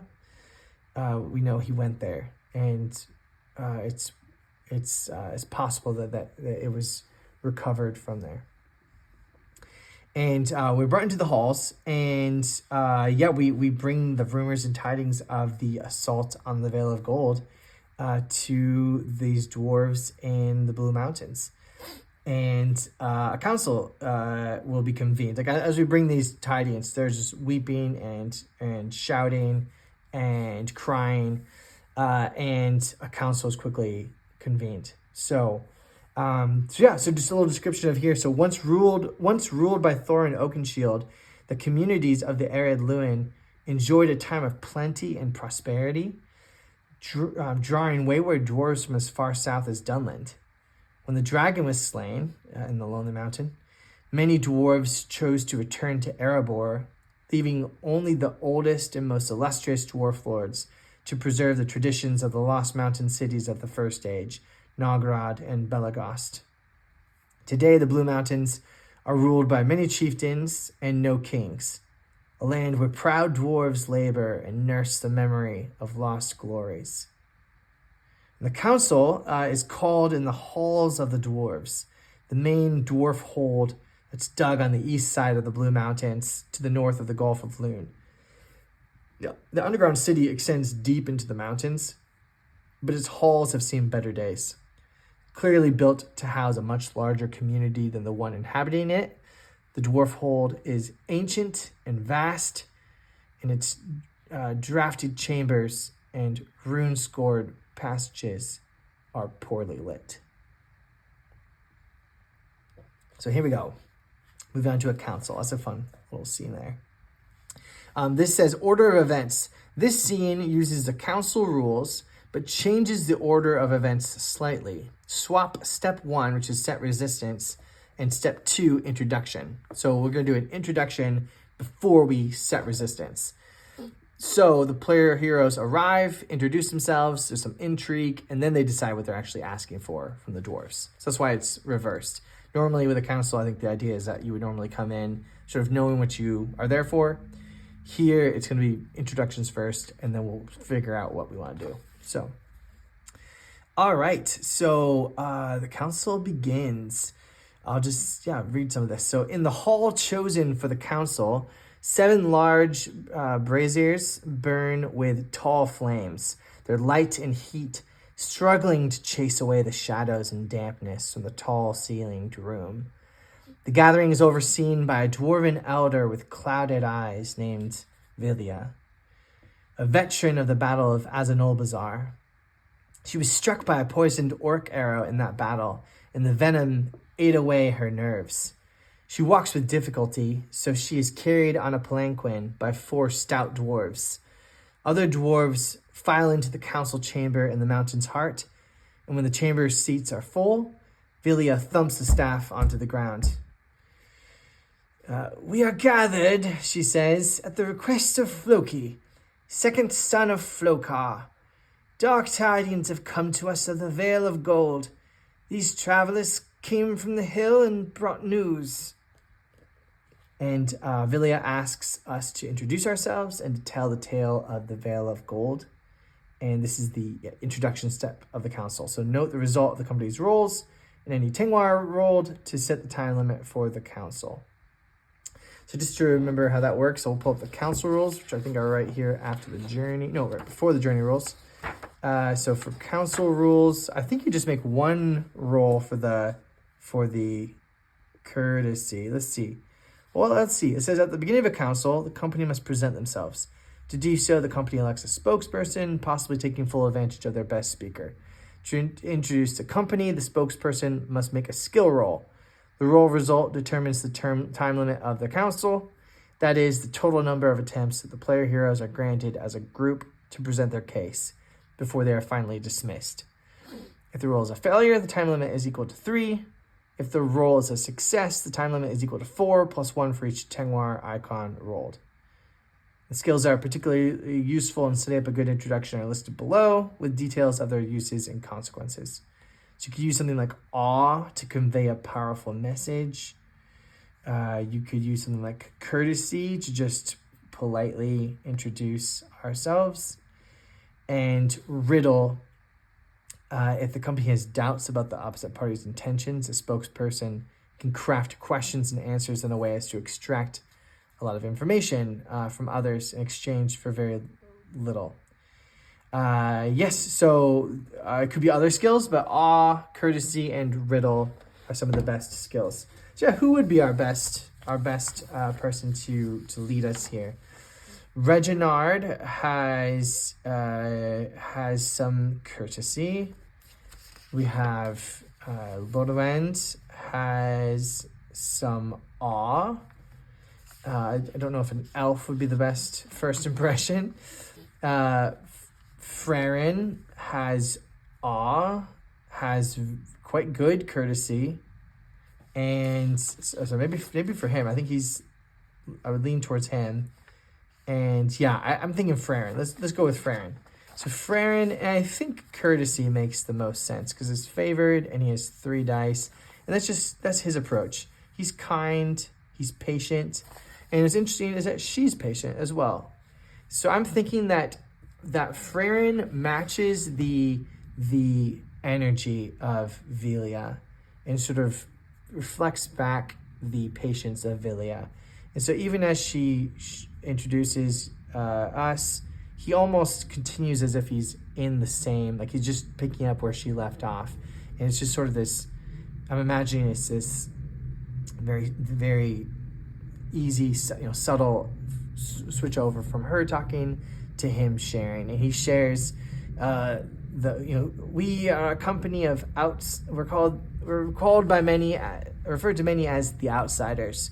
We're a strange company, an elf, a dwarf, a man, and a halfling. But we have had many adventures over these past months, and we have and this latest has brought us perhaps the greatest woe and placed upon us the greatest sense of duty that something must be done. And he describes the horror of the Vale of Gold as he's sharing just the whole experience of coming upon it, and the smoke and the ash and the blood and the cut off hands and the ruined body of Flonar, and that they had to burn the bodies, and the death of Hilvi. All of this, like at every moment, they're just like, oh, like, and they just are getting more and more riled up. You can just tell they're getting more and more riled up, grumbling and shouting as we describe the fate of the dwarves of the Vale of Gold, and just especially angered and stomping and banging when we mentioned how his Flonar's corpse was defiled, and that prisoners were taken. And so Frerin is going to make this roll here. So I'm going to invoke his patient distinctive feature because I think it works here. Like that's what the energy he's coming with. He's going to spend a hope to have this be have 2 more dice for this, and he's going to have then total of 5 dice, and it's a favored roll. So here we go. Here is his courtesy roll to determine the time limit for this council. All right, so pulls away the 4. Ah, man. So he does succeed, but not a single extra Tengwar. That's so sad. So the time limit will be 4. So I'll pull up a new page here. Or I guess I'll flip it over for now. Save on paper. So flip it over, and we will have now, looks like 4 chances, right? That's our time limit. So 4 skill rolls that we'll be making, up to 4, I guess. And then it depends on what the resistance will be depending on what we decide to do. So as he tells a tale and they're beginning to shout and stomp and growing angry, Vilya raises her hand for silence. "There is more to this tale," she says, "and that must be told too, before Floki's plea may be justly heard. Many of you know this story, but others may not, and it shall be spoken here again, that the stone may remember." And Vilya goes on to explain that Flonar was one of several who defied both custom and the word of King Dane by seeking to enter the lost city of Moria. She does not know if it was foolish talk or if Flonar ever put his plans into action, but is forbidden either way. "I was there as an Olbazar," says Vilya, "when Frerin, son of Thrain, fell in battle. I fought alongside Thorin in Lôrwend, and I saw Azog slay Nain of the Iron Hills. I saw young Dane Ironfoot avenge his father. Not slow as his axe that day. I watched him spring up the steps of Durin's gate and halt there on the very threshold of the first hall. He said then that the foresight was on him, and that the dwarves shall not return to Moria until a greater power walks those halls." She shakes her head painfully. "Who can gainsay a foresight bought at such cost? Only a fool. It was for this folly that Flonar was shunned, and he left these mountains to dwell in the Vale of Gold. Treasure consumed his thoughts, and treasure brought ruin to him." And Floki splutters with anger and starts to speak, but Vilya again silences him. "I mislike rashly spoken words. They lead to sorrow.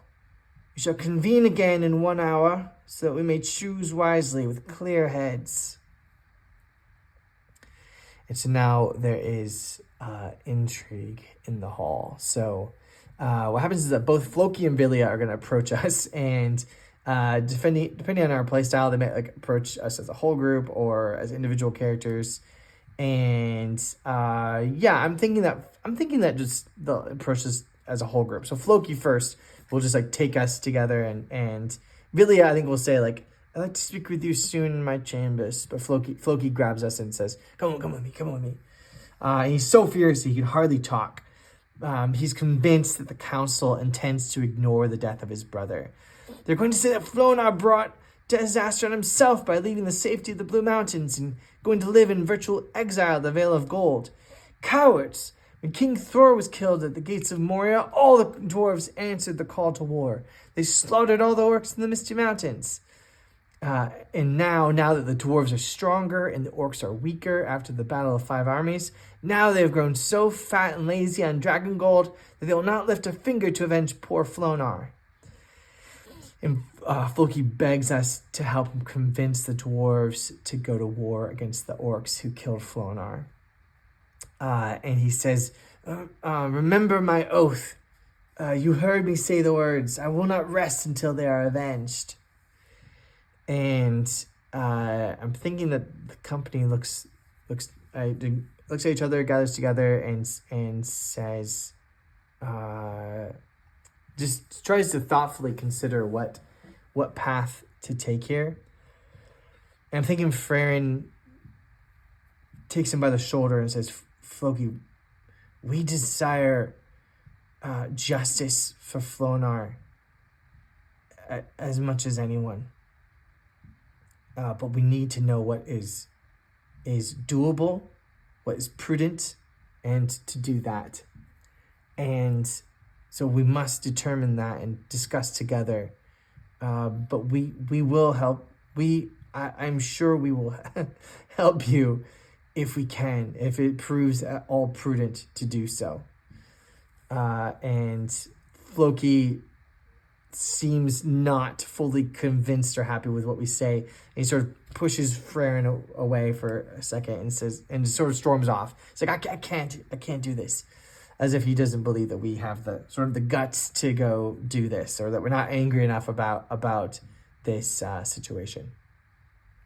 We go to Vilia's halls, and she has her aides escort us into a private room, then dismisses them so she can speak to the player heroes privately. To us privately. She thanks us for bringing the word of the attack on the Vale of Gold, and for having and that's that.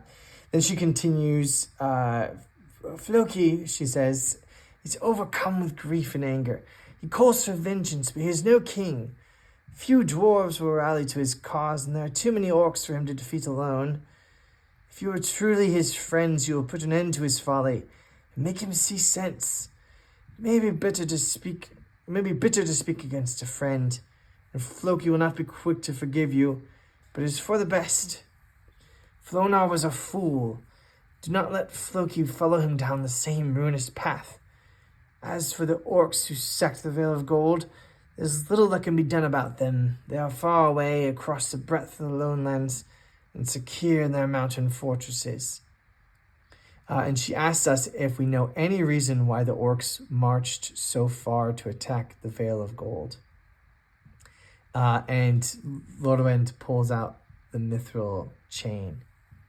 And then she bows her head and says, a key to a secret way into Moria was brought out of the wreck of that city by King Thrain I. A copy of that key was held in the archives here in the Blue Mountains. I suspect Flonar stole it. I ask you to keep this quiet. If the other dwarves knew that there was a secret way into Moria, it might inspire others to the same folly as Flonar. And so that is that. And as she's saying that, even Frerin's eyes sort of burn with a little bit of a drive. You know, he is, even though he does not have treasure lust, he loves the idea of returning again, bringing dwarves back to Moria. So he knows how much that would impact the council. So, all right, so then we come together in the choice. When the council resumes, Floki stands and declares that this insult to the dwarves cannot go unanswered. His brother is dead, and 24 of the dwarves are dead or in shackles. The orcs must answer for this. He calls upon the dwarves of the Blue Mountains to muster an army and march to war against the orcs who did this. And Vilia turns to us and asks what we would counsel. And so what would we counsel? What would we counsel? I'm thinking we're going to have to make a few rolls on the telling table. So the telling table, very simply, you determine the likelihood of a yes or a no, and it begins with the idea of it being middling likelihood. And so if it was middling likelihood, you'd say, something like, does Frerin support Floki? If it was middling, you'd roll, and on a 6 or higher, Gandalf symbol would be a yes with extreme result. But if that is what they choose, that's what you would do, and then you would roll basically. Yeah, you'd ask a yes or no question, and after setting it, and then based on the if it was middling, it have to be a 6 or higher, is the idea. And if it was likely, it's a 4 or higher. If it's unlikely, it's an 8 or higher. And I think if it's certain, it's a 1 or higher. If it's nearly impossible or whatever, it's a 10 or higher. So So what's funny is I did just roll a Gandalf for him for Frerin, and I might just take that. So I'm thinking that Frerin is going to begin from that standpoint of I think, feels strongly, extremely strongly, that we should aid Floki in this call. And I'm thinking that for him, the reason for that would be he was just so moved by the horrific deeds that were done to these dwarves. They're his brother dwarves, and that Flonar should not just be abandoned because he was cast out and shunned for wanting to return to Moria. Is that such a crime to want to return to Moria? And so I think he feels very strongly that we should gather as much force as possible to support Floki's call for all-out war against the orcs. Now, what would Amlaith think? I think Amlaith would be middling on this. So middling chance? A 2. So he is a no. I'm thinking that he would lean towards a no of just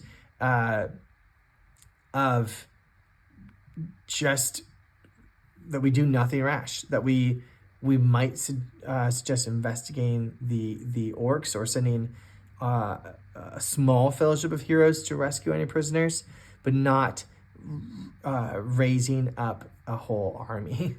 Reginard, I'm thinking, is a middling. He also is 2 is under a 6, so therefore is also thinking that we should just have suggest a small Fellowship of Heroes attempt to rescue any prisoners, not go to open war. And Lôrwend, I'm thinking Lôrwend is likely. She also was shook by this, and I think she is likely. So a 4 or higher. 6. So yeah, she supports going at least with a middle ground of mustering maybe a small raiding party of dwarves to extract vengeance upon the orcs. This would be a dangerous quest, as the dwarves would be heavily outnumbered, far from any allies, but it would satisfy Floki's demand for vengeance while also ensuring that the dwarves do not fully go to war. So the party is quite split already. I mean, right? We got a couple looking for a more reasonable request.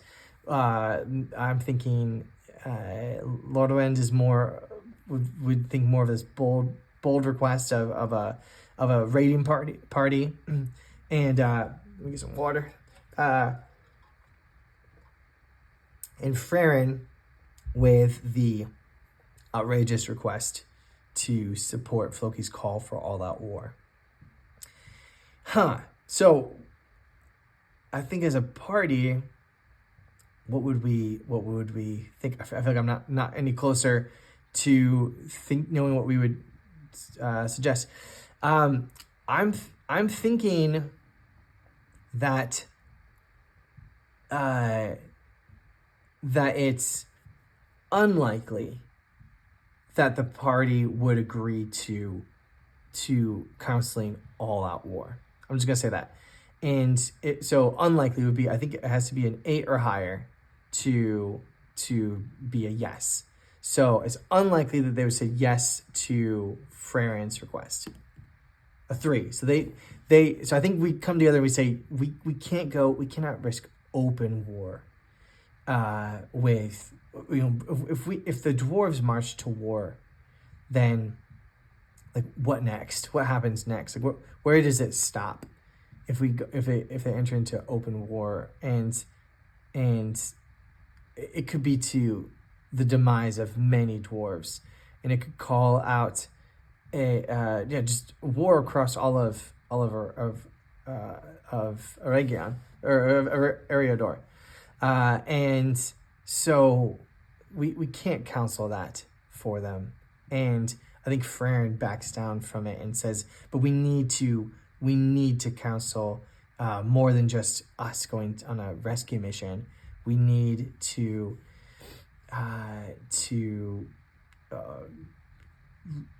try to raise a raiding party that can do a real blow to the orcs.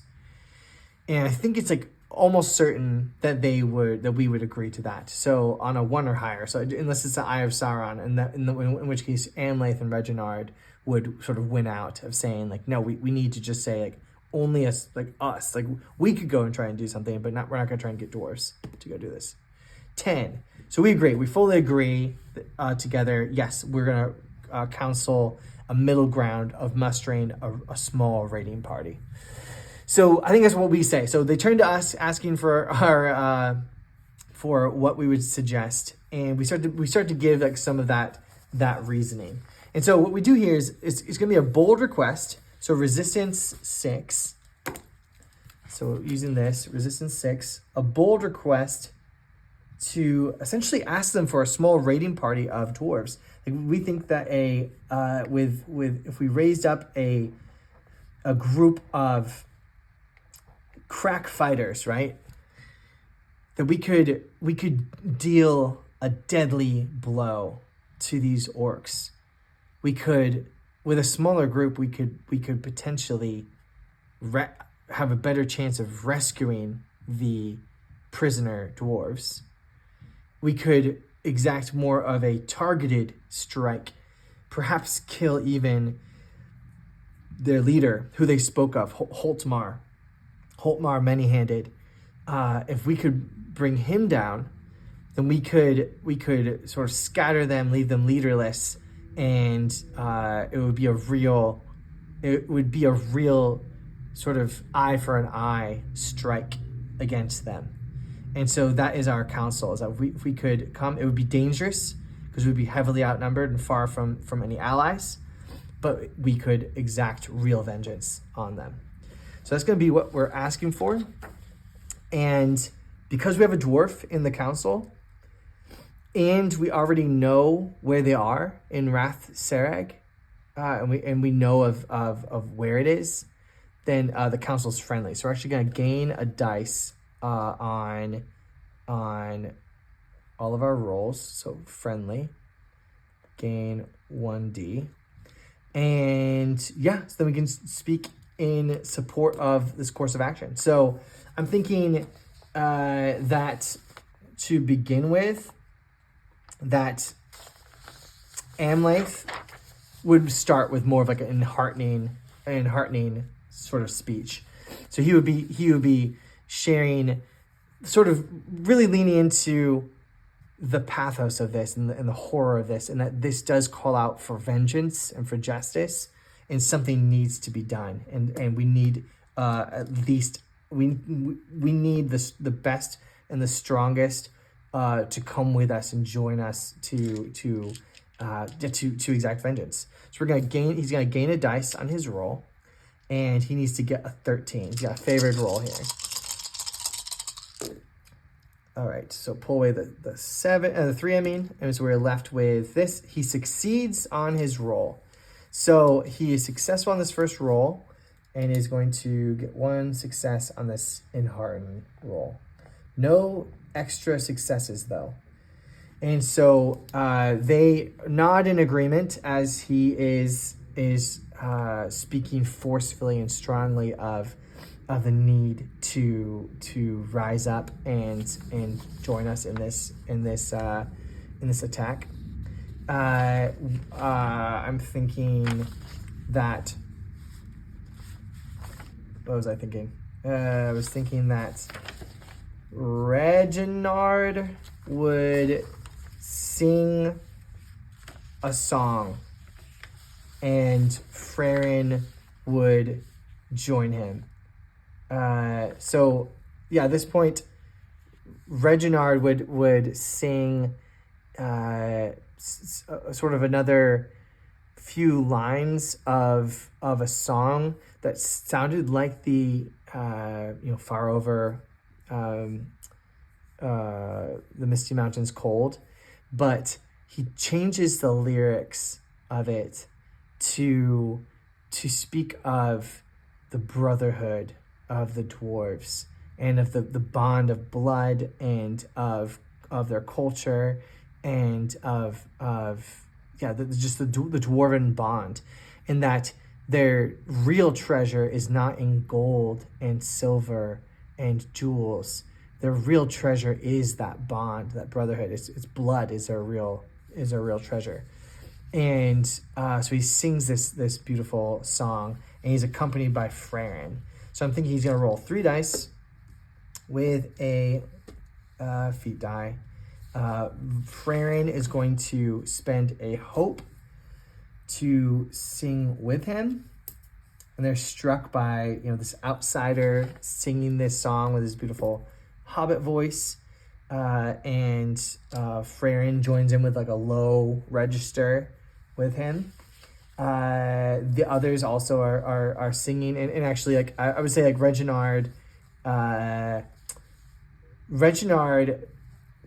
is going to spend a hope to basically encourage everyone. Like he gets everyone else to hum along with them and sing this song of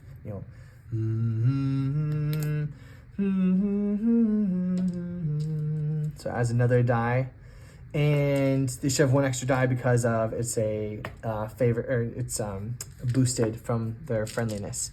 And so they're listening intently to his song. That's a bunch of dice.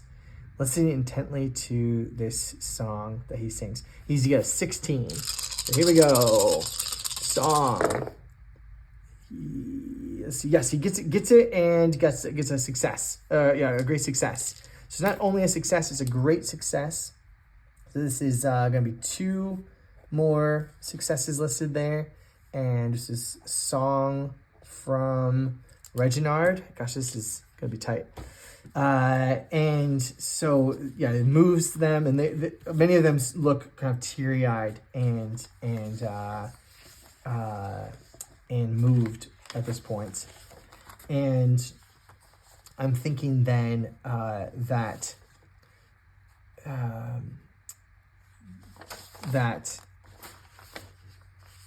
Amlaith begins to talk of